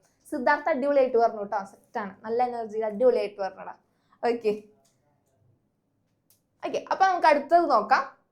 അടുത്തതെന്ന് പറയുന്നത് list out the important official documents. ഇനി പറയുന്ന കുറച്ച് ഒഫീഷ്യൽ ആയിട്ടുള്ള ഡോക്യുമെന്റ്സ് ആണ്. ഇതെന്ന് പറയുന്നത് നമുക്ക് ഇതിൽ നുണകളൊന്നും ആഡ് ചെയ്യാനായിട്ട് പറ്റില്ല. എന്നുവെച്ചാൽ ഗവൺമെന്റ് പബ്ലിഷ് ചെയ്തിട്ടുള്ള കുറച്ച് ഡോക്യുമെന്റ്സ് ആണ്. അതെന്താണ്, ഒത്തന്റിക് ആയിട്ടുള്ള എവിഡൻസസ് ആയിരിക്കും നമുക്ക് അതിൽ നിന്ന് ലഭിക്കാം. ഇപ്പൊ നമ്മൾ ഓറൽ ഹിസ്റ്ററി അല്ലെങ്കിൽ ഓറൽ എന്ന് പറഞ്ഞപ്പോ എന്താണ്, അവിടെ കഥകൾ അല്ലെങ്കിൽ ഒരു എക്സ്പീരിയൻസ് ആണല്ലേ പറയുന്നത്. അപ്പൊ ആ ഒരു എക്സ്പീരിയൻസ് ഒരാൾ പറയുന്ന പോലെ ആയിരിക്കില്ല മറ്റൊരാൾ പറയുന്നത്. ഫോർ എക്സാമ്പിൾ, ഇപ്പൊ ഞാനൊരു ക്വസ്റ്റ്യൻ ഇട്ട് കഴിഞ്ഞാൽ നിങ്ങൾ എഴുതുന്ന ആൻസർ എന്ന് പറയുന്നത് 10 രീതിയിലായിരിക്കും എഴുതുന്നുണ്ടാവുക. ആൻസർ സെയിം ആയിരിക്കും, അതിൻ്റെ ഉള്ള കണ്ടന്റ് സെയിം ആയിരിക്കും, പക്ഷെ നിങ്ങൾ എഴുതുന്ന രീതി എന്ന് പറയുന്നത് എന്താണ്, ഡിഫറെന്റ് അല്ലേ? അതുപോലെ ആയിരിക്കും ലാസ്റ്റത്തെ ഓറൽ ഹിസ്റ്ററിയുടെ ഔട്ട്പുട്ട് എന്ന് പറയുന്നത്. അപ്പൊ ഡിഫറെന്റ് ആയിട്ട് കിട്ടാനായിട്ട് ചാൻസസ് ഉണ്ട്. അപ്പൊ എന്താണ്, നമ്മൾ അതെല്ലാം ഒന്ന് ഉറപ്പ് വരുത്തണം, ഇതൊക്കെ വിശ്വസിക്കാൻ പറ്റുന്നതാണോ എന്നുള്ളത്. ദെൻ അടുത്തത് പറയുന്നത് ഒഫീഷ്യൽ രേഖകളെ കുറിച്ചാണ്, എന്ന് വെച്ചാൽ ഔദ്യോഗിക രേഖകളെ കുറിച്ചാണ് പറയുന്നത്. അപ്പൊ നമ്മളൊരു ഹിസ്റ്ററി എഴുതുമ്പോൾ ഇതെല്ലാം നമുക്ക് ഒരു സോഴ്സ് ആയിട്ട് എടുക്കാനായിട്ട് പറ്റും. അപ്പൊ ആദ്യത്തെ എന്ന് പറയുന്നത് സെൻസസ് റിപ്പോർട്ടാണ്. ഓക്കെ, സെൻസസ് റിപ്പോർട്ട് എന്ന് പറഞ്ഞു കഴിഞ്ഞാൽ നമ്മൾ എന്താണ്, ആ ഒരു നാട്ടില് എല്ലാ കാര്യങ്ങളും പോപ്പുലേഷൻ മെയിൻലി നോക്കും. ദെൻ അവിടുത്തെ മെയിൻ ആളുകൾ ചെയ്ത ജോലികൾ, ഒക്യുപ്പേഷൻ എന്താണെന്ന് നോക്കും. ഇതൊക്കെ നമ്മൾ ആ ഒരു സെൻസസ് റിപ്പോർട്ടിൽ വരും. Then gazette documents. Okay, gazette documents അതും സെയിം തന്നെയാണ്. അതിൻ്റെ ഉള്ള പോപ്പുലേഷനെ കുറിച്ചും അതേപോലെ തന്നെ അവിടെയുള്ള ജോബ്സിനെ കുറിച്ച് പറയുന്നുണ്ടാവും, അവിടുത്തെ മെയിൻ ബിൽഡിങ്സിനെ കുറിച്ച്, ഗവൺമെന്റ് ഒഫീഷ്യൽ ബിൽഡിങ്സിനെ കുറിച്ച്, ഇതെല്ലാം ഗസറ്റ് ഡോക്യുമെന്റ്സിൽ വരുന്നുണ്ടായിരിക്കും. ദെൻ കോർട്ട് ഡോക്യുമെന്റ്സ്, കോടതി രേഖകൾ. ഓക്കെ, കോടതി രേഖകൾ, ഒരു പ്ലേസിനെ കുറിച്ചുള്ള രേഖകളൊക്കെ നമുക്ക് എങ്ങനെയാണ് കോർട്ടിൽ നിന്ന് കിട്ടാനായിട്ട് പറ്റും. Then survey report, then tax documents, police report, development report of local self government institution എന്ന് പറഞ്ഞു കഴിഞ്ഞാൽ എന്താണ്, സർവേ റിപ്പോർട്ട് എന്ന് പറയുമ്പോൾ നമ്മളിപ്പോൾ ഒരു നാടിന്റെ സർവേ എടുത്ത് നോക്കി, അപ്പൊ ആ ഒരു ലാൻഡിനെ കുറിച്ച്, ആ ഒരു ടോപ്പോഗ്രഫി എങ്ങനെയാണ്, അവരുടെ ജോഗ്രഫി, ഒരു ലാൻഡിന്റെ ജോഗ്രഫി ഒക്കെ നമുക്ക് അതിൽ നിന്ന് മനസ്സിലാക്കാനായിട്ട് പറ്റും. ദെൻ ടാക്സ് ഡോക്യുമെന്റ് എന്ന് പറഞ്ഞാൽ നിങ്ങൾക്ക് എളുപ്പം മനസ്സിലാവാൻ പറ്റുന്നത് എങ്ങനെയാണെന്ന് വെച്ചാൽ, നമുക്കല്ല ഒരു വീടുണ്ടായിരിക്കും അല്ലേ, ഒരു വീടുണ്ടായിരിക്കും, ആ വീടിന് ഒരു ലാൻഡ് ടാക്സ് നമ്മൾ പേ ചെയ്യുന്നുണ്ടാവും. ഒന്ന് വീട്ടിൽ പാരന്റ്സിനോട് ചോദിച്ചു കഴിഞ്ഞാൽ അറിയാനായിട്ട് പറ്റും, നമ്മൾ എന്താണ് ലാൻഡ് ടാക്സ് പേ ചെയ്യുന്നുണ്ടാവും. അപ്പൊ അതിന്റെ ഒരു റെസിപ്റ്റ് കാണാനായിട്ട് പറ്റും. ഓക്കെ, ഒന്ന് ചോദിച്ചു നോക്കാട്ടോ വീട്ടില്, അപ്പൊ കാണാനായിട്ട് പറ്റും, ഒന്ന് കാണിച്ചു തരുമോ എന്നൊക്കെ ഒന്ന് ചോദിക്കാം. ഓക്കെ, ചോദിക്കില്ലേ? ഞാൻ നെക്സ്റ്റ് ക്ലാസ് വരുമ്പോൾ ചോദിക്കൂട്ടെ നിങ്ങൾ ചോദിച്ചിട്ടുണ്ടോന്ന്. ഒന്ന് ജസ്റ്റ് ഫാമിലിയിൽ നിന്ന് അച്ഛനോടോ അമ്മയോടോ ഒക്കെ ഒന്ന് ചോദിച്ചു നോക്കാം. അപ്പൊ നമുക്ക് ലാൻഡ് ടാക്സിന്റെ ആ ഒരു റെസിപ്റ്റ് കാണാനായിട്ട് പറ്റും. അപ്പൊ അതിൽ അങ്ങനെയൊക്കെ എഴുതിയിട്ടുണ്ടാവും, എത്ര സെന്റ് സ്ഥലമുണ്ട്, വീടാണോ, അങ്ങനെ കാർഷികമാണോ, അങ്ങനെയൊക്കെ അതിൽ എഴുതിയിട്ടുണ്ടായിരിക്കും. അപ്പൊ ടാക്സ് ഡോക്യുമെന്റ്സ് നോക്കുമ്പോൾ നമുക്ക് ആ ഒരു ലാൻഡിനെ കുറിച്ച് അറിയാനായിട്ട് പറ്റും. അടുത്തത് പോലീസ് റിപ്പോർട്ടുകൾ, അതേപോലെ തന്നെ എന്തെങ്കിലും ഒരു വില്ലേജിൽ ഗവൺമെന്റ് നടത്തിയിട്ടുള്ള എന്തെങ്കിലും ഡെവലപ്മെന്റ് ആണ്. ഇപ്പൊ ഒരാള്, ഞാൻ നേരത്തെ പറഞ്ഞ അതേ എക്സാമ്പിൾ പറയാണ്, നമ്മുടെ നാട്ടിൽ പുതിയ റോഡ് വരാൻ പോവാണ്. ഓക്കെ, ആ റോഡ് പണിയുമ്പോൾ ഓരോ ഡോക്യുമെന്റ്സും അതിലെന്താണ് ഇമ്പോർട്ടന്റ് ആണ്. അത് പണിയുന്നതിന് മുമ്പുള്ള ഓരോ പ്രൊസീജിയേഴ്സ് ഒക്കെ അവരെന്താണ് നോട്ട് ചെയ്ത ഒരു ഡോക്യുമെന്റ് ആക്കി വെച്ചിട്ടുണ്ടായിരിക്കും. സോ ഇതെല്ലാം എന്താണ് ഇമ്പോർട്ടന്റ് ആണ്. അപ്പൊ ഇതൊന്ന് നോട്ട് ചെയ്ത് വെക്കാം കേട്ടോ. Census report, gazette document, court document, survey report, tax document, police report and development report of local self government. Okay, തദ്ദേശ സ്വയംഭരണ സ്ഥാപനങ്ങളുടെ വികസന രേഖ എന്നാണ് പറയാം. ടാക്സ് ഡോക്യുമെന്റ്സിനെ നികുതി രേഖകൾ എന്ന് പറയും. ഓക്കെ, എല്ലാവരും ഒന്ന് നോട്ട് ചെയ്യുക. ഇതെന്താണ്? ഇതെല്ലാം ഒരു ഇമ്പോർട്ടന്റ് ആയിട്ടുള്ള ഒഫീഷ്യൽ ഡോക്യുമെന്റ്സ് ആണ്, അല്ലെങ്കിൽ ഔദ്യോഗിക രേഖകൾ എന്നാണ് പറയാം. എന്നുവെച്ചാൽ ഹിസ്റ്ററി, നമ്മൾ ഒരു ഹിസ്റ്ററി എഴുതുമ്പോൾ അതിൽ ഏറ്റവും ക്രെഡിബിൾ ആയിട്ടുള്ള സോഴ്സസ് ഏതൊക്കെയാണെന്ന് ചോദിക്കും. ഓക്കെ, അങ്ങനെയാണെങ്കിൽ നമുക്ക് എഴുതാൻ പറ്റുന്ന പോയിന്റുകളാണ്. ഓക്കെ, വിശ്വസിക്കാൻ പറ്റുന്ന വിശ്വസ്തത ആയിട്ടുള്ള രേഖകൾ ഏതാണ്, അല്ലെങ്കിൽ ഔദ്യോഗിക രേഖകൾ ഏതുപയോഗിച്ച് നമുക്ക് ഹിസ്റ്ററി എഴുതാനായിട്ട് പറ്റും എന്ന് ചോദിച്ചു കഴിഞ്ഞാൽ നമുക്ക് ഈ പോയിന്റ് എഴുതാനായിട്ട് പറ്റും. ഓക്കെ, എഴുതിയോ? എഴുതി കഴിഞ്ഞവരൊക്കെ ഒന്ന് സ്ക്രീനിലേക്ക് കാണിച്ചടാ. യെസ്, എഴുതി കഴിഞ്ഞവരൊക്കെ ഒന്ന് സ്ക്രീനിലേക്ക് കാണിച്ചേ. ആദിഷ എന്താണ് കയ്യില്? ആ, എഴുതിയതൊന്ന് കാണിച്ചേ. എഴുതിയിട്ടില്ലേ? ഞാൻ ഇപ്പൊ ബുക്ക് തുറക്കണുള്ളൂന്ന് അല്ലേ? അല്ല, വേഗായിക്കോട്ടെ. യെസ്, ആ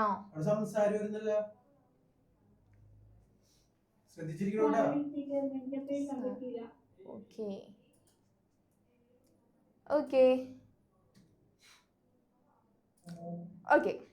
അപ്പൊ ഇത്രയും കാര്യങ്ങൾ ഇമ്പോർട്ടന്റ് ആണ്. കാരണം എന്താണ്, ഇപ്പൊ ഇങ്ങനെയായിരിക്കും നിങ്ങളോട് ചോദിക്കുക, ഒരു ഹിസ്റ്ററി എഴുതുമ്പോൾ അതിനാവശ്യമായിട്ടുള്ള ഒഫീഷ്യൽ ഡോക്യുമെന്റ്സ് അല്ലെങ്കിൽ ഔദ്യോഗിക രേഖകൾ ഏതൊക്കെയാണ് അങ്ങനെ ചോദിക്കാം. അല്ലെങ്കിൽ ഏറ്റവും വിശ്വാസമുള്ള രേഖകൾ ഏതാണ്, നമുക്കൊരു ഹിസ്റ്ററി എഴുതാൻ പറ്റുമ്പോൾ ഒരു വിശ്വസിക്കാൻ പറ്റുന്ന രേഖകൾ ഏതാണ്, അല്ലെങ്കിൽ ഏത് സോഴ്സ് ആണ് നമുക്ക് ഏറ്റവും കൂടുതൽ വിശ്വസിക്കാൻ പറ്റുന്നത് എന്നായിരിക്കും ചോദിക്കുക. അങ്ങനെയാണെങ്കിൽ ഈ പോയിന്റ്സ് ആണ് അവിടെ എഴുതേണ്ടത്. ഓക്കെ, ക്ലിയർ അല്ലേ? ക്ലിയർ ആണെങ്കിൽ ഒന്ന് ടാറ്റ കാണിച്ച്. Yes, okay. അടുത്ത് നമ്മൾ നോക്കാനായിട്ട് പോകുന്നത് അടുത്ത കാര്യങ്ങളാണ്. What are the usage of mortgage documents and deeds എന്ന് വെച്ചാൽ പണയ രേഖകൾ, ആധാരങ്ങൾ എന്നിവയുടെ ഉപയോഗങ്ങൾ എന്തെല്ലാം എന്നാണ്. ഓക്കെ, പണയരേഖകൾ, ആധാരങ്ങൾ എന്നിവയുടെ ഉപയോഗങ്ങളാണ് നമ്മൾ നോക്കുന്നത്. മോർട്ട്ഗേജ് എന്ന് പറഞ്ഞു കഴിഞ്ഞാൽ പണയരേഖകൾ, ഡീഡ്സ് എന്ന് പറഞ്ഞ ആധാരങ്ങൾ. ഓക്കെ, ഇതിന്റെ ഉപയോഗങ്ങളാണ് നമ്മൾ ഇനി നോക്കാനായിട്ട് പോകുന്നത്. Okay, mortgages or lease documents and deeds are beneficial for writing local history. From this we get information on personal details, private properties, etc. പണയരേഖകളും ആധാരങ്ങളും പ്രാദേശിക ചരിത്ര രചനയ്ക്ക് ഒരു മുതൽക്കൂട്ടാണ്. ഓക്കെ, ഇവയിൽ നിന്ന് വ്യക്തി വിവരങ്ങൾ, സ്വകാര്യ സ്വത്തുകൾ തുടങ്ങിയവയെ കുറിച്ച് അറിവ് ലഭിക്കുന്നു. ഫോർ എക്സാമ്പിൾ, ഇപ്പൊ നമ്മളൊരു ആധാരം എടുത്ത് നോക്കുമ്പോൾ നമുക്ക് എന്താ, നമ്മുടെ ലാൻഡിനെ കുറിച്ച് ഫുൾ ഡീറ്റെയിൽസ് അതിലുണ്ടായിരിക്കും. ആൻഡ് ആ ലാൻഡിന്റെ ഓണർ ആരാണോ ആ ഓണറിന്റെ അഡ്രസ്സ്, അതേപോലെ തന്നെ ഏജ്, ഇതെല്ലാം അതിൽ ഇൻക്ലൂഡഡ് ആയിരിക്കും. അപ്പൊ നമുക്കൊരു ആധാരം കിട്ടിക്കഴിഞ്ഞാൽ നമുക്ക് ആ ലാൻഡിന്റെ ഹിസ്റ്ററിയും കിട്ടും, എത്രത്തോളം ലാൻഡ് അതിലുണ്ട്, അങ്ങനെ എല്ലാ ഡീറ്റെയിൽസും നമുക്ക് അതിൽ നിന്ന് കിട്ടും. ഓക്കെ, അപ്പൊ അതെന്താണ്, ഒരു ലോക്കൽ ഹിസ്റ്ററി എഴുതുമ്പോൾ ഏറ്റവും ഇമ്പോർട്ടന്റ് ആണ്. ഓക്കെ, അത് നിങ്ങൾക്ക് ഇപ്പം എന്താണ്, അത് എഴുതാൻ നിൽക്കുമ്പോൾ ഇപ്പൊ കൂടുതലും ലോക്കൽ ഹിസ്റ്ററി ഒക്കെ എഴുതുന്നത് ചിലപ്പോൾ നിങ്ങൾ കോളേജിലൊക്കെ എത്തുമ്പോഴോ അല്ലെങ്കിൽ ഒരു 10ാം ക്ലാസ് ഒക്കെ കഴിയുമ്പോൾ എന്തെങ്കിലും ഒരു കോമ്പറ്റീഷൻസിനൊക്കെ ആയിരിക്കും ഈ ലോക്കൽ ഹിസ്റ്ററി എഴുതേണ്ടി വരാൻ ഒരു ചാൻസസ് വരുന്നത്. ഓക്കെ ഓക്കെ, ആരെങ്കിലും അങ്ങനെ എഴുതി പരിചയമുണ്ടോ? ലോക്കൽ ഹിസ്റ്ററി എഴുതിയിട്ടുണ്ട്, ട്രൈ ചെയ്തില്ല, ആർക്കും ഉണ്ടാവാൻ വഴിയില്ല. മിക്കവാറും നമ്മളൊരു ഹൈസ്കൂളൊക്കെ കഴിയുമ്പോഴോ അല്ലെങ്കിൽ എന്തായാലും നിങ്ങളിപ്പോൾ ഡിഗ്രിക്ക് ഹിസ്റ്ററി ആണ് എടുക്കുന്നത് എന്ന് വിചാരിക്കുക. ഓക്കെ, വിചാരിച്ചാൽ മതി. ഓക്കെ, അപ്പൊ എന്താണ്, നിങ്ങൾക്ക് എന്തായാലും ഹിസ്റ്ററിനെ കുറിച്ച് എഴുതാൻ, ലാസ്റ്റ് പ്രൊജക്ട് എഴുതാനായിട്ട് എന്തായാലും ഉണ്ടാവും. ഓക്കെ, ഹിസ്റ്ററി അങ്ങനെ പഠിക്കണം എന്നുള്ളവരുണ്ടാവും. ടാറ്റ കാണിച്ചേ. ഇല്ല, ഒട്ടുമില്ല, നോട്ട് ഇൻട്രസ്റ്റഡ് ഉണ്ട്. ഓക്കെ, നല്ലതാണോ? നന്നായി പഠിച്ചു. ഓക്കെ, അപ്പം ഓക്കെ, അപ്പൊ ഇത്രയും കാര്യങ്ങൾ അപ്പൊ നമ്മൾ എന്താണ് അത് എഴുതുമ്പോഴാണ് കുറച്ചും കൂടി നമുക്ക് ഡീറ്റെയിൽ ആയിട്ട് അറിയാനായിട്ട് പറ്റുള്ളൂ. അപ്പൊ നമ്മൾ ആ ഒരു ഹിസ്റ്ററി എഴുതാൻ പോകുമ്പോൾ എല്ലാ ഡോക്യുമെന്റ്സും നമ്മുടെ കണ്ണിൽ കാണുന്ന എല്ലാ ഡോക്യുമെന്റ്സും നമുക്ക് എന്താ വളരെ വാല്യൂബിൾ ആയിട്ടായിരിക്കും തോന്നുന്നത്. ഓക്കെ. അടുത്തത് ഇത് ഏറ്റവും ഇമ്പോർട്ടന്റ് ആണ്. ഇപ്പൊ നിങ്ങൾ എന്താ ചെയ്യേണ്ടതെന്ന് വെച്ചാൽ ഇങ്ങനെ എഴുതാം, ലോക്കൽ ഹിസ്റ്ററി റേറ്റിംഗ്. ഓക്കെ, അത് എഴുതാം. എന്ന് വെച്ചാൽ പ്രാദേശിക ചരിത്ര രചനയുടെ ഇമ്പോർട്ടന്റ് ആയിട്ടുള്ള കുറച്ച് കാര്യങ്ങളാണ് ഇനി പറയാൻ പോകുന്നത്. പ്രാദേശിക രചന എഴുതുമ്പോൾ ശ്രദ്ധിക്കേണ്ട കുറച്ച് കാര്യങ്ങൾ. ഓക്കെ, അത് എഴുതാം. അങ്ങനെ ഒരു ഹെഡിങ് കൊടുക്കാം കേട്ടോ, നോട്ട്ബുക്കിൽ അങ്ങനെ ഒരു ഹെഡിങ് കൊടുക്കാം. ലോക്കൽ ഹിസ്റ്ററി എഴുതുമ്പോൾ ശ്രദ്ധിക്കേണ്ട കുറച്ച് കാര്യങ്ങളാണ് ഇനി പറയാനായിട്ട് പോകുന്നത്. ഓക്കെ, അതിലിപ്പോ എഴുതേണ്ടത് ഈ സൈഡിലുള്ള അല്ലെങ്കിൽ റൈറ്റ് സൈഡിൽ ഈ കാണുന്ന ബോക്സ് ഇപ്പൊ എഴുതണ്ട, ഈ ബോക്സ് മാത്രം ഇപ്പൊ ഒന്ന് നോട്ട് ചെയ്ത് പോവാ. ഫിസിയോഗ്രാഫിക് ഫ്യൂച്ചർ അങ്ങനെ എഴുതി പോവാ കേട്ടോ. ഫിസിയോഗ്രാഫിക് ഫ്യൂച്ചർ ആണ് ഒന്നാമത്തെ point. Second, historical monuments, then occupation, means of living, survival models, cultural institutions. Okay, ഒന്ന് നിൽക്കാട്ടോ. ഫിസിയോഗ്രാഫിക് ഫ്യൂച്ചേഴ്സ് എന്ന് പറയുമ്പോൾ എന്താണ് നമ്മുടെ ഒരു നാടിന്റെ ഒരു ലാൻഡിനെ കുറിച്ചാണ് ഇത് പറഞ്ഞു പോകുന്നത്. ഓക്കെ, ഞാൻ ഈ മാർക്ക് ചെയ്ത് മാത്രം ഇപ്പൊ എഴുതിയാൽ മതി കേട്ടോ. ഈ ഇപ്പൊ മാർക്ക് ചെയ്തിട്ടുള്ള ഈ ഒരു പോർഷൻ മാത്രം ഇപ്പൊ ഒന്ന് നോട്ട് ചെയ്ത് പോയാൽ മതി. ഓക്കെ, അപ്പൊ അത് പറയുന്നത് കേൾക്കാം. എന്താണ് ഫിസിയോഗ്രാഫിക് ഫ്യൂച്ചർ എന്ന് പറഞ്ഞാൽ the accurate geographical boundary. Okay, എന്താണ് ആ ഒരു ബൗണ്ടറി അറിയണം. ആൻഡ് നാച്ചുറൽ ഫ്യൂച്ചേഴ്സ്, ഒരു ലാൻഡിനെ കുറിച്ചുള്ള അല്ലെങ്കിൽ ആ ഒരു ബൗണ്ടറിനെ കുറിച്ചുള്ള നാച്ചുറൽ ഫ്യൂച്ചേഴ്സ് എന്ന് വെച്ച് കഴിഞ്ഞാൽ നമ്മുടെ നാട്ടില് മൗണ്ടൻസ് ഉണ്ടാവും, റിവർ ഉണ്ടായിരിക്കും, ഇതൊക്കെ അറിയാനായിട്ട് പറ്റണം. അപ്പൊ എന്താണ് ഒരു ഹിസ്റ്ററി എഴുതുമ്പോൾ ഇതെല്ലാം നമ്മൾ ശ്രദ്ധിക്കേണ്ട കാര്യങ്ങളാണ് ഒരു പ്ലേസിലുള്ളത്. ഓക്കെ, അതാണ് പറയുന്നത്. ദെൻ ഹിസ്റ്റോറിക്കൽ മോണുമെന്റ്സ് എന്ന് പറഞ്ഞു കഴിഞ്ഞാൽ there should be reference to the place of habitation, megaliths, stone inscription, fort, places of worship and the like. അപ്പൊ ഹിസ്റ്റോറിക്കൽ മോണുമെന്റ്സ് എന്ന് പറഞ്ഞു കഴിഞ്ഞാൽ നമ്മുടെ ഒരു ലാൻഡ് എടുക്കുക, ആ ഒരു ലാൻഡിൽ എന്തെങ്കിലും ഇമ്പോർട്ടന്റ് ആയിട്ടുള്ള ഹിസ്റ്റോറിക്കൽ ടച്ച് ആയിട്ടുള്ള എന്തെങ്കിലും കാര്യം ഉണ്ടോ എന്നാണ് നോട്ട് ചെയ്യേണ്ടത്. ഇപ്പൊ ഫോർ എക്സാമ്പിൾ നമ്മളൊരു പ്ലേസ് എടുക്കുന്നു, അവിടെ എന്താണ് ഒരു പാലസ് ഉണ്ട് എന്ന് വിചാരിക്കാം. ഓക്കെ, ഇപ്പൊ എനിക്ക് തൃശ്ശൂരാണ് പെട്ടെന്ന് ഒരു പ്രോപ്പർ ആയിട്ട് അറിയാവുന്ന, അവിടെ എന്താണ് തൃശ്ശൂർ ഒരു പാലസ് ഉണ്ട്, അറിയോ? അത് ആർക്കെങ്കിലും അറിയുന്നവരും? യെസ്. അപ്പൊ ദെൻ പിന്നെ ഒരു എക്സാമ്പിൾ എന്ന് പറയുന്നത് മ്യൂസിയം ഉണ്ടായിരിക്കും. അപ്പൊ ഇവിടെയൊക്കെ എന്താണ് കുറെ ഹിസ്റ്റോറിക്കൽ ടച്ചിലായിട്ടുള്ള കുറെ കാര്യങ്ങൾ അവർ സൂക്ഷിച്ചു വെച്ചിട്ടുണ്ടായിരിക്കും. മെഗാലിത്തിക്സ് എന്ന് പറഞ്ഞു കഴിഞ്ഞാൽ എന്താണ് കുടക്കല്ല്, തൊപ്പിക്കല്ല് ഒക്കെ പഠിച്ചതല്ലേ, അറിയും, അതെല്ലാവർക്കും അറിയണം, എല്ലാവരും പഠിച്ചു കഴിഞ്ഞതാണ്. തൊപ്പിക്കല്ല് ഇതൊക്കെ എന്താണ് ഹിസ്റ്റോറിക്കൽ മോണുമെന്റ്സിന്റെ എക്സാമ്പിൾസ് ആണ്. അതാണ് ഹിസ്റ്റോറിക്കൽ മോണുമെന്റ്സ് എന്ന് പറയുന്നത്. ദെൻ ഒക്യുപ്പേഷൻ എന്ന് പറഞ്ഞാൽ മീൻസ് ഓഫ് ലിവിങ്. ഒരു നാട്ടില് ഓരോരുത്തരുടെയും ജോലികൾ, മേ ബി കുറെ പേര് മെജോറിറ്റി ഓഫ് പീപ്പിൾസ് സെയിം ജോലി ചെയ്യുന്നുണ്ടാവും, അല്ലെങ്കിൽ അവരുടെ ജോലി എന്താണ്, ഇതൊക്കെ നമ്മൾ മെയിൻലി അറിയണം. There should be indication main crop that cultivated in the area. നമ്മുടെ ലാൻഡിൽ മെയിൻ ആയിട്ട് കൾട്ടിവേറ്റ് ചെയ്യുന്ന അല്ലെങ്കിൽ അഗ്രികൾച്ചർ ഏതാണ് മെയിൻ എന്നറിഞ്ഞിരിക്കണം.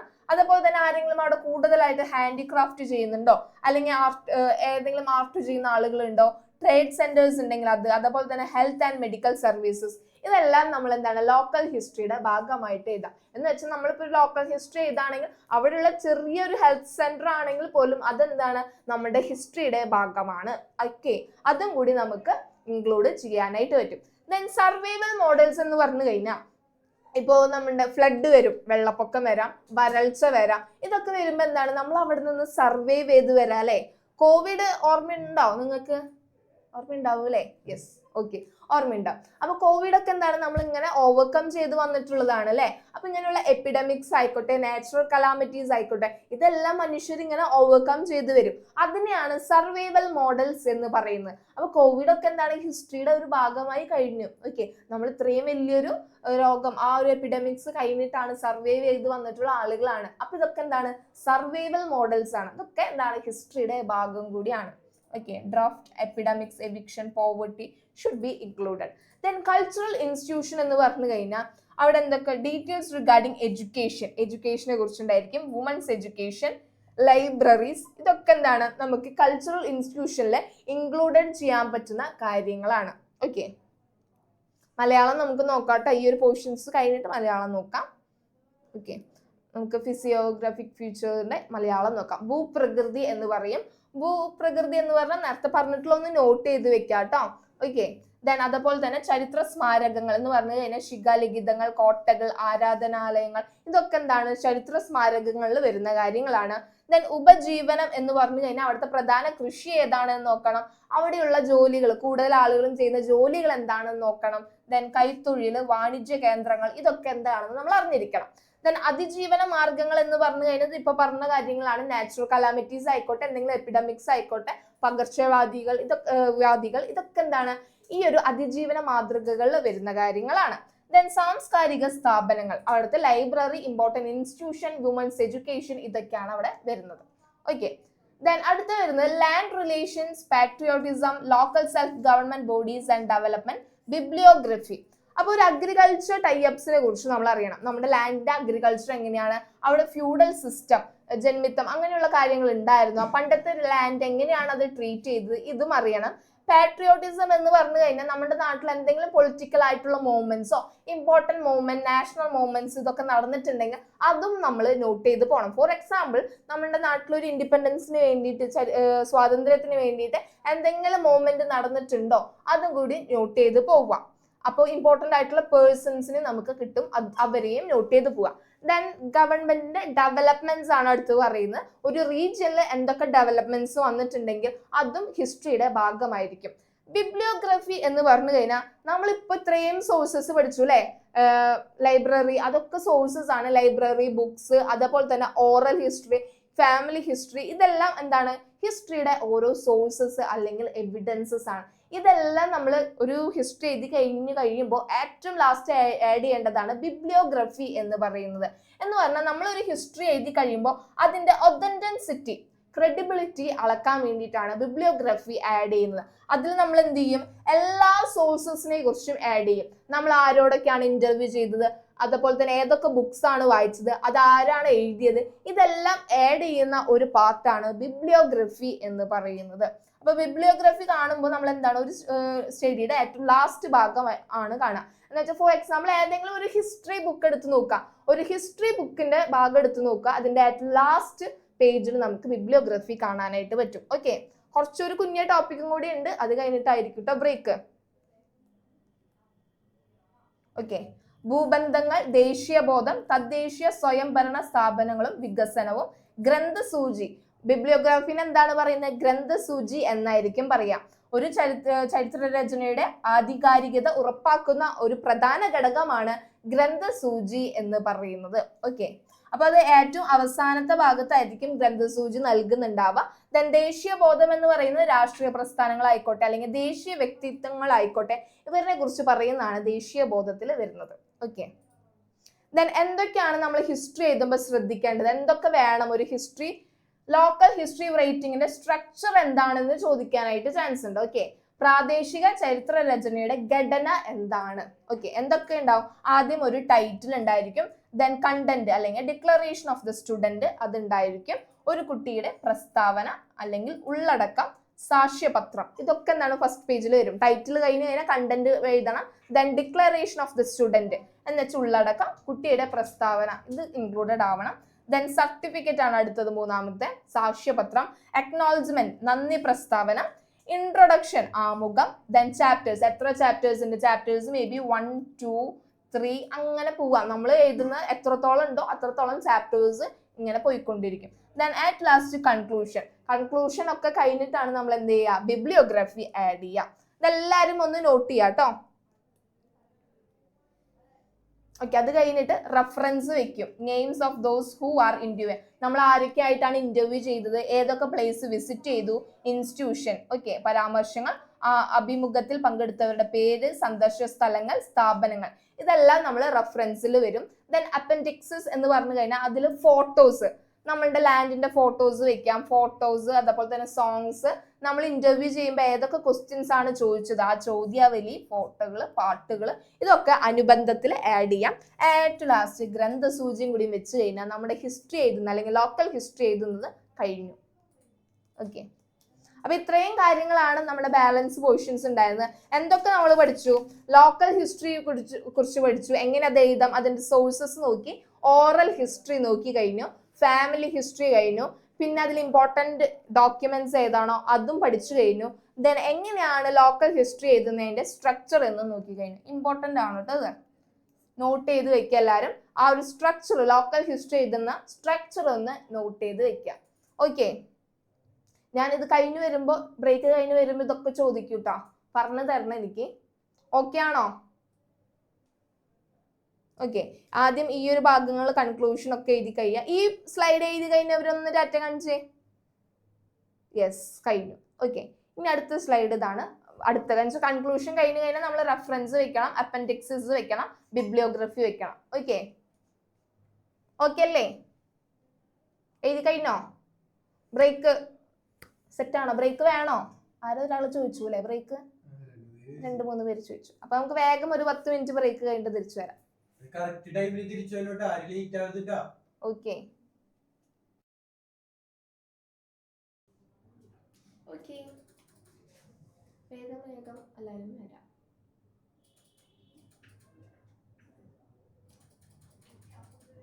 ഓക്കെ, ഒരാളെ വിളിക്കാം സർ. അനുശ്രീ എന്തോ കഴിച്ചുകൊണ്ടിരിക്കുകയാണല്ലോ അല്ലേ?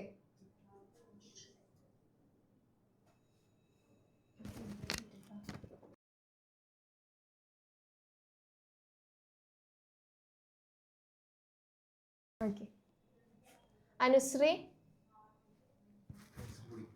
പോയി.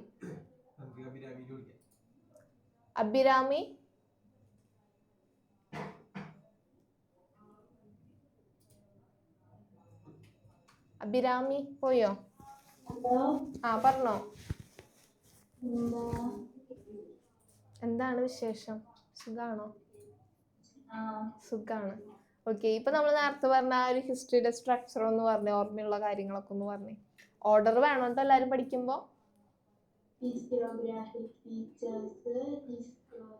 അതല്ല ഹിസ്റ്ററിയുടെ സ്ട്രക്ചർ ആണ് ചോദിച്ചത്. മറ്റേത് ഇമ്പോർട്ടൻറ്റ് ഫീച്ചേഴ്സ് ആണ്. ഹിസ്റ്ററി എഴുതുമ്പോൾ ഒരു സ്ട്രക്ചർ ഉണ്ട്. ഓക്കെ, അതാണ് നമ്മൾ ചോദിച്ചത്. എന്ന് വെച്ചാൽ നമ്മളൊരു ഹിസ്റ്ററി എഴുതുമ്പോൾ ഇതേപോലെ ഇങ്ങനെ ഒരു സ്ട്രക്ചറിൽ, ഒരു ഘടനയിലാണ് നമ്മൾ എഴുതുന്നത്. അപ്പൊ തലക്കെട്ട് ഉണ്ടായിരിക്കും, കണ്ടന്റ്, ഇങ്ങനെ ഒരു ഓർഡറിൽ വേണം ഇത് പഠിക്കാൻ. വെറുതെ എന്തൊക്കെയോ പഠിച്ചാൽ പോലെ ഈ ഓർഡറിൽ തന്നെ പഠിക്കണം എങ്ങനെയാണ് ഹിസ്റ്ററി എഴുതുന്നത് എന്ന്. ഓക്കെ, പറഞ്ഞോ അഭിരാമി.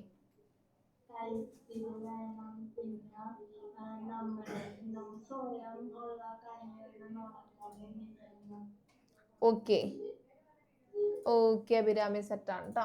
അടുത്തത് ആരാണ്? ഒരാളെ വിളിക്കാം. എൽന ഒന്ന് പറഞ്ഞേ, ഒരു ഓർഡറിൽ ഒന്ന് പറഞ്ഞോ. ആ,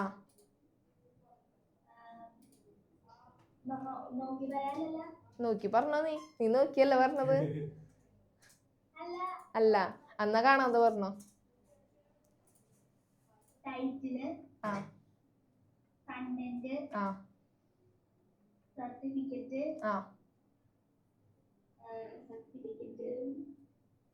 എഴുതിയായിരുന്നോ? ആ, ഒന്ന് വേഗം നോക്കിയേ. സർട്ടിഫിക്കറ്റ് വേണ്ടേതാ? അക്നോളജ്മെന്റ്. ആ, ആ, ചാപ്റ്റേഴ്സ്,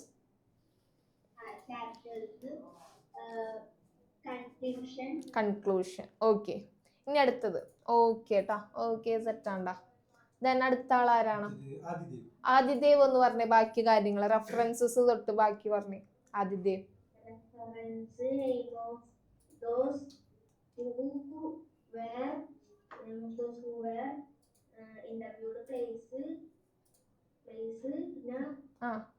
എടാ നോക്കട്ടാ. ഓക്കെ ഓക്കെ ആദിദേവ്, എല്ലാരും ഒന്ന് ശ്രദ്ധിക്കാം. ഓക്കെ ആദിദേവ്, ഓക്കെ സെറ്റാണ് കേട്ടോ. ഓക്കെ, നോക്കാം. റെഫറൻസസിന്റെ ഉള്ളിൽ ഇൻക്ലൂഡഡ് ആയിട്ടുള്ള കാര്യങ്ങളാണ് കേട്ടോ. ഈ നെയിം ഓഫ് ആരിനെയൊക്കെ നമ്മൾ ഇന്റർവ്യൂ ചെയ്തു, ഏതൊക്കെ പ്ലേസിൽ വിസിറ്റ് ചെയ്തു, ഇതൊക്കെ റെഫറൻസസിൽ പറയുന്ന കാര്യങ്ങളാണ്. ദെൻ റെഫറൻസ് കഴിഞ്ഞ് കഴിഞ്ഞാൽ നമ്മൾ ആഡ് ചെയ്യേണ്ടത് അപ്പൻഡിക്സിസ് ആണ്. ഓക്കെ, അപ്പൻഡിക്സിസ് എന്ന് പറഞ്ഞു കഴിഞ്ഞാൽ മലയാളത്തിൽ അനുബന്ധങ്ങൾ എന്ന് പറയും. ഓക്കെ, അപ്പൊ അനുബന്ധത്തിൽ നമ്മൾ ഫോട്ടോസോ അതുപോലെ തന്നെ പാട്ടുകൾ ഉണ്ടെങ്കിൽ അതുപോലെ തന്നെ എന്തൊക്കെ ക്വസ്റ്റ്യൻസ് ആണ് നമ്മൾ ഒരാളോട് ചോദിച്ചത്, ഇതൊക്കെ ആയിരിക്കും അപ്പൻഡിക്സിസിൽ എഴുതിയിട്ടുണ്ടായിരിക്കുക. ദെൻ ബിബ്ലിയോഗ്രഫി എന്ന് പറഞ്ഞ ഗ്രന്ഥസൂചി, നമ്മൾ ഏതൊക്കെ സോഴ്സ് എടുത്തു എന്ന് പറഞ്ഞു കഴിഞ്ഞാൽ ഇപ്പൊ നമ്മൾ ഓറൽ ഹിസ്റ്ററി എടുത്തിട്ടുണ്ടായിരിക്കും, അപ്പൊ ഈ കാര്യങ്ങൾ ആരൊക്കെയായിട്ടാണ് നമ്മൾ ഇന്റർവ്യൂ ചെയ്തത് അത് അവിടെ എഴുതണം. ദെൻ ബുക്സ്, ഏതൊക്കെ ബുക്സ് ആണ് നമ്മൾ വായിച്ചത് അത് എഴുതണം. Then official documents. ഓക്കെ,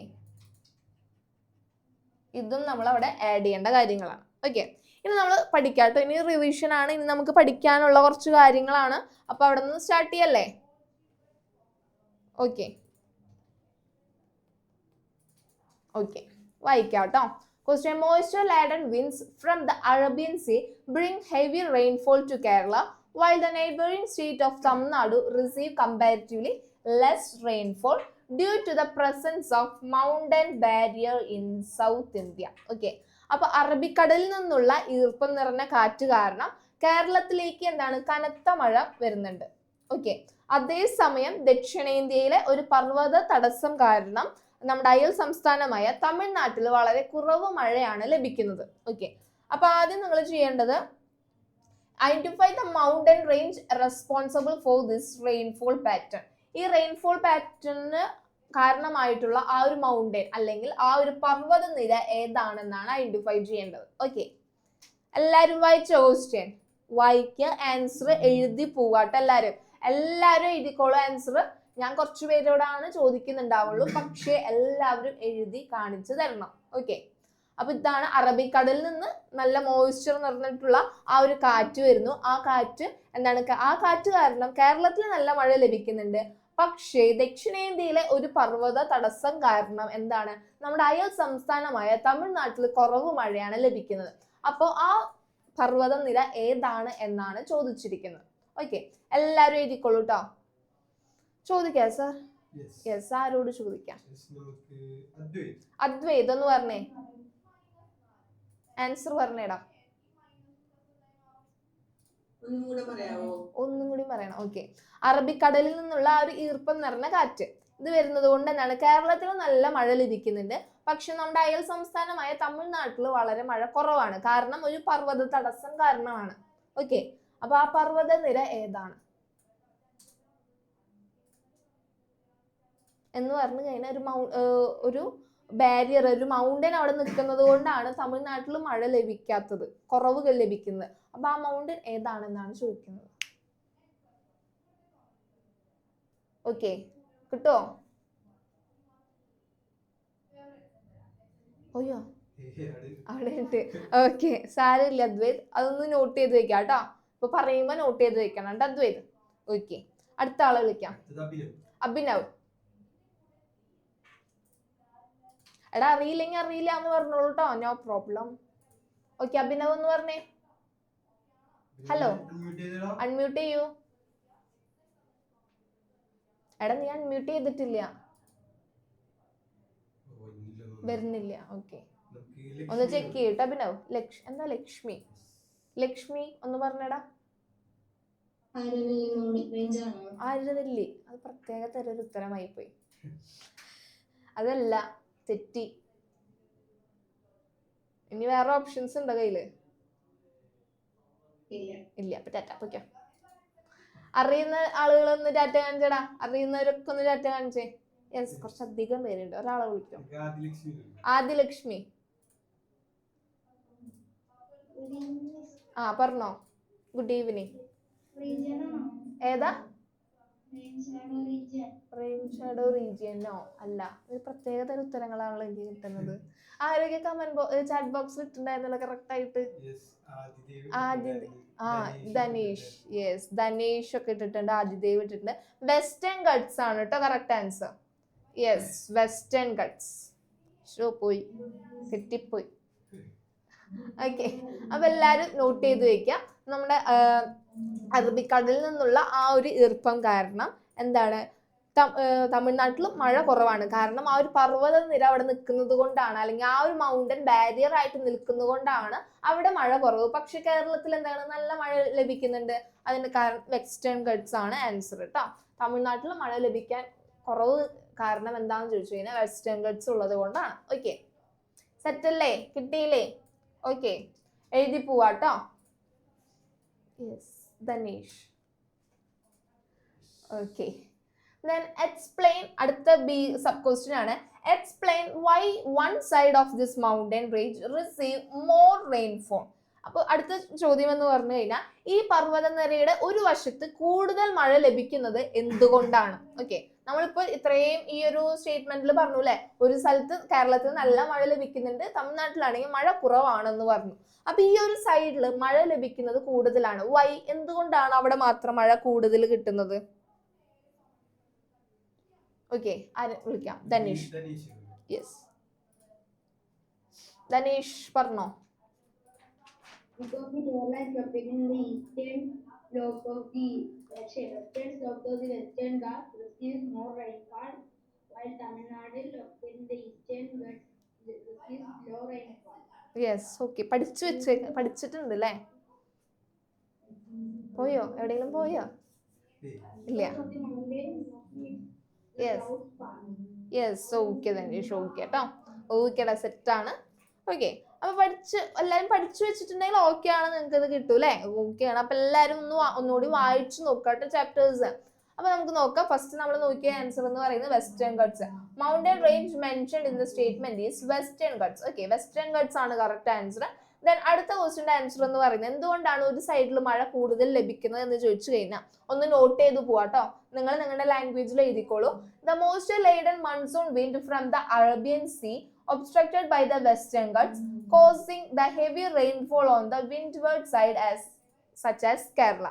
അറബിക്കടലിൽ നിന്നുള്ള ഈർപ്പമുള്ള മൺസൂൺ കാറ്റുകൾ സഹ്യപർവ്വത നിരകളിൽ തടയപ്പെടുന്നതിനാൽ കേരളത്തിൽ മഴ ലഭിക്കുന്നു. ഓക്കെ, അതാണ് മെയിൻ റീസൺ എന്ന് പറയുന്നത്. അറബിക്കടലിൽ നിന്ന് ഈർപ്പമുള്ള നല്ലൊരു മൺസൂൺ കാറ്റുകളാണ് സഹ്യപർവ്വത നിരകളിൽ തടയപ്പെടുന്നത് കൊണ്ട് തന്നെ കേരളത്തിൽ ധാരാളം മഴ ലഭിക്കുന്നുണ്ട്. ഓക്കെ, നോട്ട് ചെയ്ത് വെക്കാട്ടോ. ദെൻ അടുത്ത ക്വസ്റ്റ്യൻ എന്ന് പറഞ്ഞു കഴിഞ്ഞാൽ explain why the areas on the opposite side receive less rainfall and name this type of region. അപ്പൊ എതിർവശത്തുള്ള പ്രദേശത്ത് എന്താണ് മഴ ലഭിക്കുന്നത് കുറവാണ്. ഏത് തരം പ്രദേശമായിരിക്കും? അപ്പോ ഒന്ന് നോട്ട് ചെയ്യാം, എല്ലാവരും നോട്ട് ചെയ്ത് വെച്ചോളൂ കേട്ടോ. തമിഴ്നാടാണ്. നമ്മൾ ക്വസ്റ്റ്യനിൽ തന്നെ ആൻസർ ഉണ്ടായിരുന്നു, തമിഴ്നാട്ടിലാണ് മഴ കുറവ്. Okay, Tamil Nadu lies on the leeward side of the western ghats and receive less rainfall such area. അങ്ങനെ റെയിൻഫോൾ കുറവ് കിട്ടുന്ന ഒരു ഏരിയൻ എന്താണ് വിളിക്കുന്നത്? റെയിൻ ഷാഡോ റീജിയൻ എന്നാണ് വിളിക്കുന്നത്. ഓക്കെ, പർവ്വതനിരകളുടെ കിഴക്ക് വശത്തുള്ള തമിഴ്നാട്ടിൽ മഴ ലഭിക്കാത്തത് കൊണ്ട് മഴ നിഴൽ പ്രദേശമായിട്ട് അറിയപ്പെടുന്നു. ഓക്കെ, അപ്പൊ ആദ്യത്തെ ക്വസ്റ്റ്യൻ എന്ന് ചോദിച്ചത് എന്താണ്? തമിഴ്നാട്ടിൽ മഴ കിട്ടുന്നത് കുറവാണ്, അത് ഏത് പർവ്വതനിര അല്ലെങ്കിൽ ഏത് മൗണ്ടൻ കാരണമാണെന്നാണ് ചോദിച്ചത്. ദെൻ രണ്ടാമത്തെ ക്വസ്റ്റ്യൻ എന്ന് പറയുന്നത് ഒരു സൈഡിൽ മഴ കൂടുതൽ ലഭിക്കുന്നുണ്ട്, അത് എന്തുകൊണ്ടാണ്? ദെൻ അടുത്ത സബ് ക്വസ്റ്റ്യൻ ഒരു സൈഡിൽ മഴ കിട്ടുന്നത് വളരെ കുറവാണ്, അത് എന്തുകൊണ്ടാണെന്നാണ് ചോദിച്ചത്. അപ്പൊ എല്ലാവരും വേഗം അതൊന്ന് എഴുതുക, അതോടൊപ്പം തന്നെ പഠിച്ചു പോവുക. ഓക്കെ, വേഗം ആയിക്കോട്ടെ, വേഗം എഴുതാം, വേഗം എല്ലാവരും എഴുതണം കേട്ടോ, എല്ലാവരും എഴുതണം, വേഗം പഠിക്കാം. ഓക്കെ, വിളിക്കാം സാർ, ആരെങ്കിലും വിളിക്കാം. ആൻഡ്രിയ എന്ന് പറഞ്ഞേടാ, എന്തുകൊണ്ടാണ് ഈ ഒരു സൈഡിൽ മഴ കൂടുതലായിട്ട് ലഭിക്കുന്നത്? Kerala located in the western Ghats and western slopes, Tamil Nadu located in the eastern Ghats-ലും ഈസ്റ്റേൺ ഘാട്സിലാണ്, അതുകൊണ്ട് തമിഴ്നാട്ടിൽ മഴ കുറവായിരിക്കും. യെസ്, ഓക്കെടാ. ഓക്കെ, ഒരു ഈസ്റ്റേൺ സൈഡിലായിട്ടാണ് തമിഴ്നാട് നിൽക്കുന്നത്, അതുകൊണ്ടാണ് അവിടെ എന്താണ് മഴ കുറവ് ലഭിക്കുന്നത്. ഓക്കെ, അടുത്ത ആളെ വിളിക്കാം.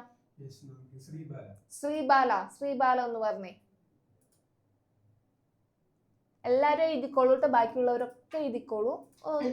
യെസ്, ശ്രീബാല എന്ന് പറഞ്ഞേ. എന്തുകൊണ്ടാണ് കേരളത്തിൽ എന്തുകൊണ്ടാണ് മഴ ഇങ്ങനെ കൂടുതൽ ലഭിക്കുന്നത്?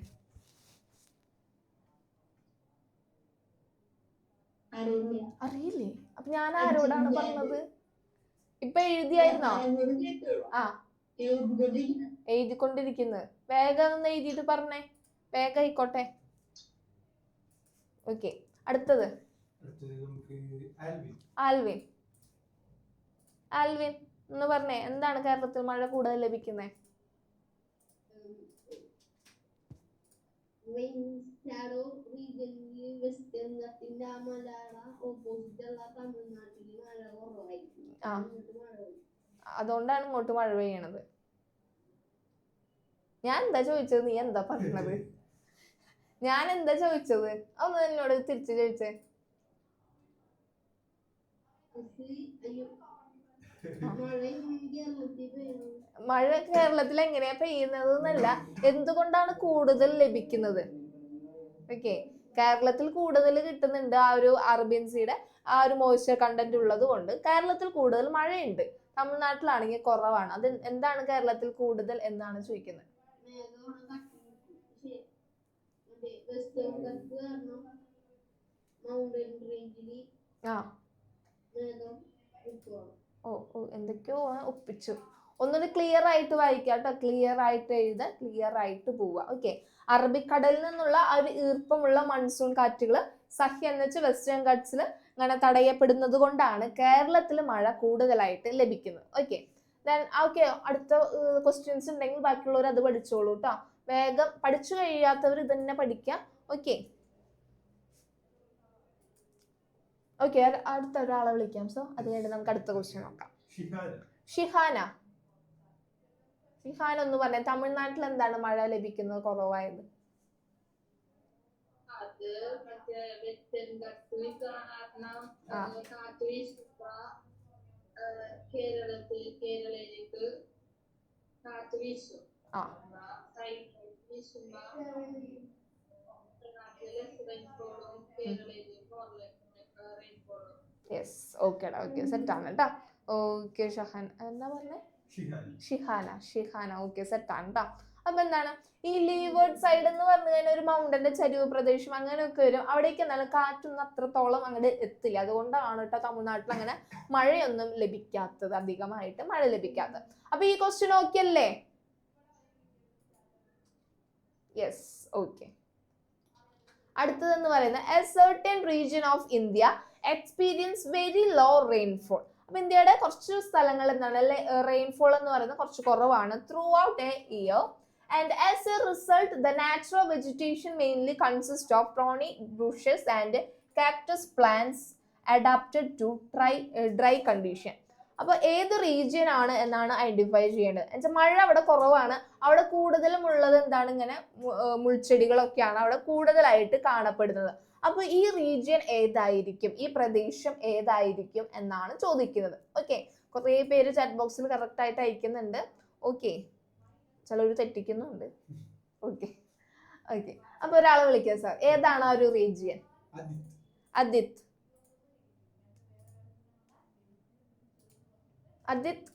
കേൾക്കുന്നില്ലേ? ആ പറഞ്ഞോ, ഏതാണ് ആൻസർ? ഏതാ വരാ? ഓർമ്മയില്ല. അത് നല്ലൊരു കാര്യമായിപ്പോയി. ഇങ്ങനെ ഓർമ്മയില്ലാണ്ട് എക്സാമിന് ഓർമ്മയില്ലാന്ന് പറഞ്ഞാൽ നമുക്ക് മാർക്ക് കിട്ടില്ല കേട്ടോ. ഓക്കെ, സെറ്റ് ആവണം, പഠിക്കണം. Okay okay Adith, Tata. അടുത്ത ആള് ഗൗരി. ആ ഹലോ, ഒന്ന് പറഞ്ഞ ഏത് റീജിയൻ ആണത്? താർ ഡെസേർട്ട് ആണോ? എനിക്കറിയില്ല, ഞാൻ പഠിച്ചിട്ടില്ല. ഉറപ്പാണോ? ലോക്ക് ചെയ്യട്ടെ? ഓക്കെ, ഒരുറപ്പില്ലല്ലോ. അതിൽ തന്നെയാണ് തോന്നുന്നുണ്ട്. ഓക്കെ, കറക്റ്റ് ആൻസർ ആണ് കേട്ടോ. ഓക്കെ, ആ ആ കേരള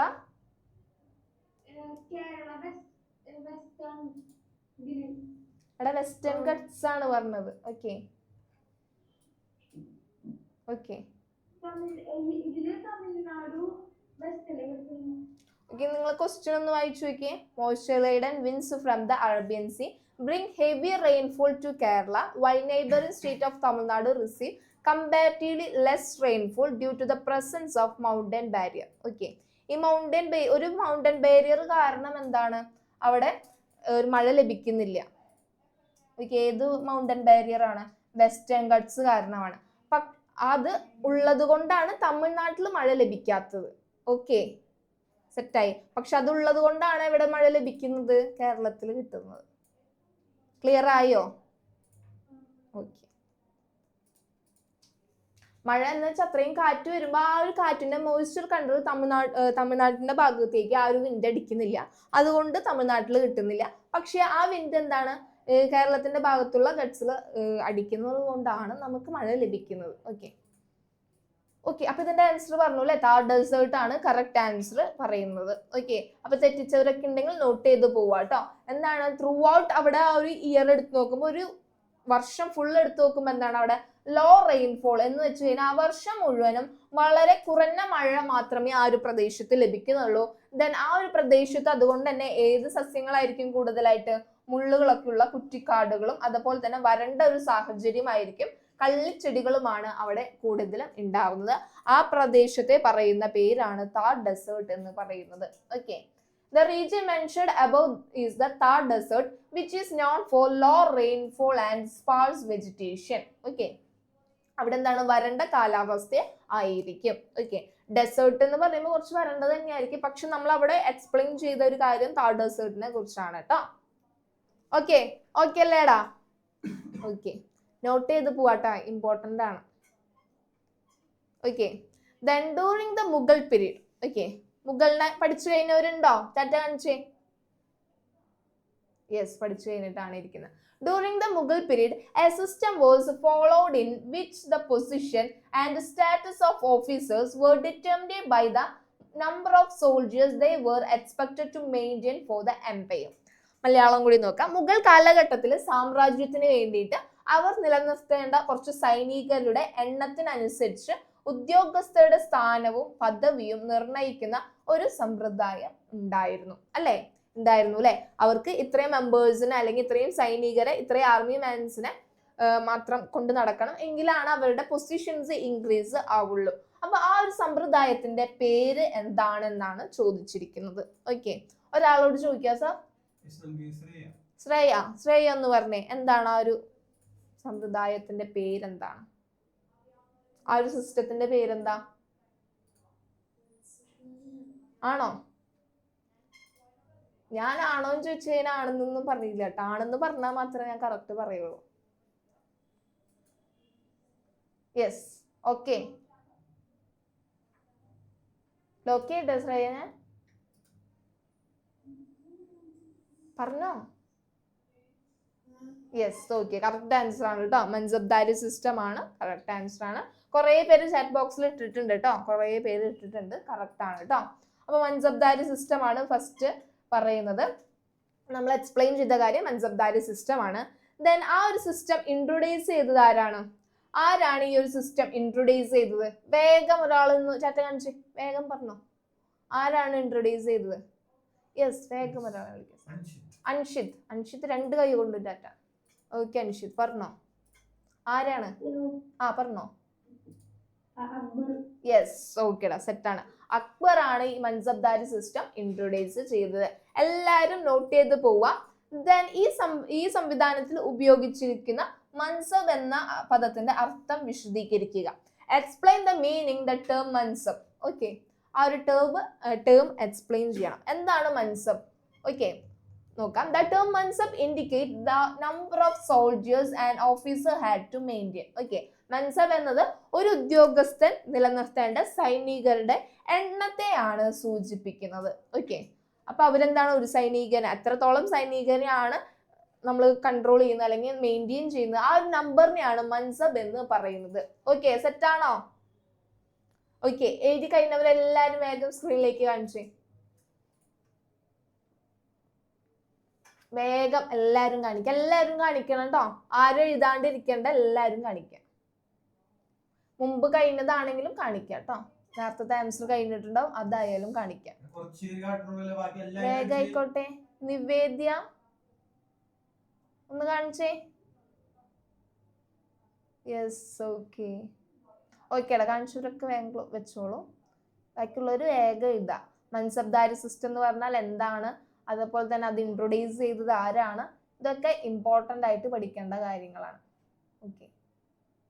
ആദിദേവ് കാണിച്ചോ നീ? യെസ്. ഓക്കെ. ഓക്കേടാ. ഓക്കെ, അപ്പൊ അടുത്ത് നമുക്ക് നോക്കാം. Write a short note on the Vijayanagara administrative system. Okay, Vijayanagara administrative സിസ്റ്റത്തിനെ കുറിച്ച് കുറച്ച് ഷോർട്ട് നോട്ട് എഴുതാനാണ് പറഞ്ഞിരിക്കുന്നത്. ഓക്കെ, അപ്പൊ ഓൾറെഡി നിങ്ങൾ പഠിച്ചു കഴിഞ്ഞതായിരിക്കും. ആര് പറയും അത്? ആര് പറയും? വിജയനഗര ആര്? സെറ. വേറെ ഭയങ്കര കാര്യമായിട്ടാണ് എഴുതിക്കൊണ്ടിരിക്കുന്നത്, ഡിസ്റ്റർബ് ചെയ്യല്ലേ എന്നെന്ന്. ആ പറഞ്ഞോ, എന്താണ് വിജയനഗര അഡ്മിനിസ്ട്രേറ്റീവ് സിസ്റ്റം? അറിയില്ല? Okay, bye. ഓക്കെ, ഒന്ന് നോട്ട് ചെയ്ത് വെക്കണം കേട്ടോ. ഓക്കെ, ഇപ്പൊ പറയുമ്പോ നോട്ട് ചെയ്ത് വെക്കാം. നിങ്ങൾക്ക് പഠിക്കാൻ സമയമുണ്ട്, എല്ലാരും പഠിക്കണം കേട്ടോ. ചാപ്റ്റേഴ്സ് റിവൈസ് ചെയ്ത് തന്നെ പോവാ. ദെൻ അടുത്ത ആരെ വിളിക്കാം? ഹാനിയ. ഹാനിയ നന്നായി പാട്ട് പാടും. പാട്ട് പാടിക്കൊണ്ടിരിക്കുകയാണോ ഹാനിയ? സ്റ്റക്കായോ Haniya? Hello, good evening. Good evening. പാട്ട് പാടായിരുന്നോ? ചെറുതായിട്ടെന്നൊക്കെ. ഓക്കെ, ഇതെന്താണ് നിങ്ങൾ പഠിച്ചു കഴിഞ്ഞ കാര്യങ്ങൾ തന്നെയാണ് ഞാൻ ഈ ചോദിച്ചുകൊണ്ടിരിക്കുന്നത് കേട്ടോ. നിങ്ങൾ ഓൾറെഡി ഇത് പഠിച്ചു കഴിഞ്ഞ ചാപ്റ്റർ ആണ്. ഓക്കെ, ഹാനി എന്ന് പറഞ്ഞേ വിജയനഗര അഡ്മിനിസ്ട്രേറ്റീവ് ഇൻസ്റ്റിറ്റ്യൂഷനെ കുറിച്ച്, ആ ഒരു അഡ്മിനിസ്ട്രേറ്റീവ് സിസ്റ്റത്തെ കുറിച്ച് ഒന്ന് പറഞ്ഞേ. കിട്ടുമോ? ഓക്കെ ഓക്കെ, അപ്പൊ എല്ലാരും ഒന്ന് നോട്ട് ചെയ്യാം കേട്ടോ. നമുക്ക് ആൻസർ ഒന്ന് നോക്കാം. ഓക്കെ ഹാനിയ, കുഴപ്പമില്ല കേട്ടോ, ഒന്ന് നോക്കാം. Monarchy privilege in Vijayanagara administrative system. Monarchy എന്ന് പറഞ്ഞു കഴിഞ്ഞാൽ എന്താണ്? രാജവാഴ്ചയാണ് വിജയനഗരയിൽ ഉണ്ടായിരുന്നത്. നോട്ട് ചെയ്യാം കേട്ടോ. വിജയനഗരയിൽ എന്തായിരുന്നു? രാജവാഴ്ചയായിരുന്നു, അല്ല മൊണാർക്കി ആയിരുന്നു ഉണ്ടായിരുന്നത്. And the country was divided in two. ആ കൺട്രീനെ എങ്ങനെയൊക്കെ ഡിവൈഡ് ചെയ്തിട്ടുണ്ട്? മണ്ഡലം എന്ന് വെച്ചാൽ പ്രൊവിൻസസ്, നാടു ഡിസ്ട്രിക്ട് എന്ന് നമ്മളിപ്പോ പറയുന്നത്, ദെൻ സ്ഥല സബ് ഡിസ്ട്രിക്ട് ആൻഡ് ഗ്രാമ. ഓക്കെ, മണ്ഡലം, നാടു, സ്ഥല, ദെൻ ഗ്രാമ. ഓക്കെ, ഭരണ സൗകര്യത്തിനായിട്ട് രാജ്യത്തെ മണ്ഡലങ്ങള് എന്തായി? നാടുകളായിട്ട്, പ്രവിശ്യകള്, അതുപോലെ തന്നെ നാടുകള്, സ്ഥലം, ഉപജില്ല, അങ്ങനെ ഗ്രാമങ്ങൾ എന്നിങ്ങനെയായിട്ടാണ് ഡിവൈഡ് ചെയ്തിരിക്കുന്നത്. ഓക്കെ, നോട്ട് ചെയ്യുക, അല്ലെങ്കിൽ ഈ ഒരു പിരമിഡ് പോലെയുള്ളത് നോക്കിയാലും മതി. ഓക്കെ, എന്താണ്? മണ്ഡലം പ്രൊവിൻസസ് ആണ് വരുന്നത്, ദെൻ നാടു ഡിസ്ട്രിക്ട് എന്ന് പറയും, ദെൻ സബ് ഡിസ്ട്രിക്ട് എന്ന് പറയുന്നു, ദെൻ ഗ്രാമ. ഓക്കെ, അപ്പൊ ഈ പിക്ചർ നോക്കിയാലും നിങ്ങൾക്ക് പഠിക്കാം. ഓക്കെ, വിജയനഗരയിലെ എന്തായിരുന്നു, എങ്ങനത്തെ ഒരു അഡ്മിനിസ്ട്രേറ്റീവ് സിസ്റ്റം ആണെന്ന് ചോദിച്ചു കഴിഞ്ഞാൽ ഈ പിരമിഡ് വരച്ച് എഴുതിയാലും മതി, ഫുൾ മാർക്ക് കിട്ടും. അതുപോലെ എഴുതേണ്ട ഒരു പോയിന്റ് എന്ന് പറയുന്നത് അവിടെ രാജവാഴ്ചയായിരുന്നു, അല്ലെങ്കിൽ മൊണാർക്കിയൽ സിസ്റ്റം ആയിരുന്നു ഫോളോ ചെയ്തിരുന്നത്. അതും കൂടി ആഡ് ചെയ്ത് പോവുക. Okay okay, yes. ഓക്കെ, ഒരാൾ വിളിക്കാം സാർ. ഡോർക്കസ്, ഒരു വെറൈറ്റി പേരാ. യെസ്, ഡോർക്കസ് എന്ന് പറഞ്ഞേ എന്താണ് വിജയനഗര അഡ്മിനിസ്ട്രേറ്റീവ് സിസ്റ്റം? എല്ലാരും എഴുതിക്കോളൂട്ടോ, ബാക്കിയുള്ളവരെ എഴുതിക്കോളൂ. പറഞ്ഞോ.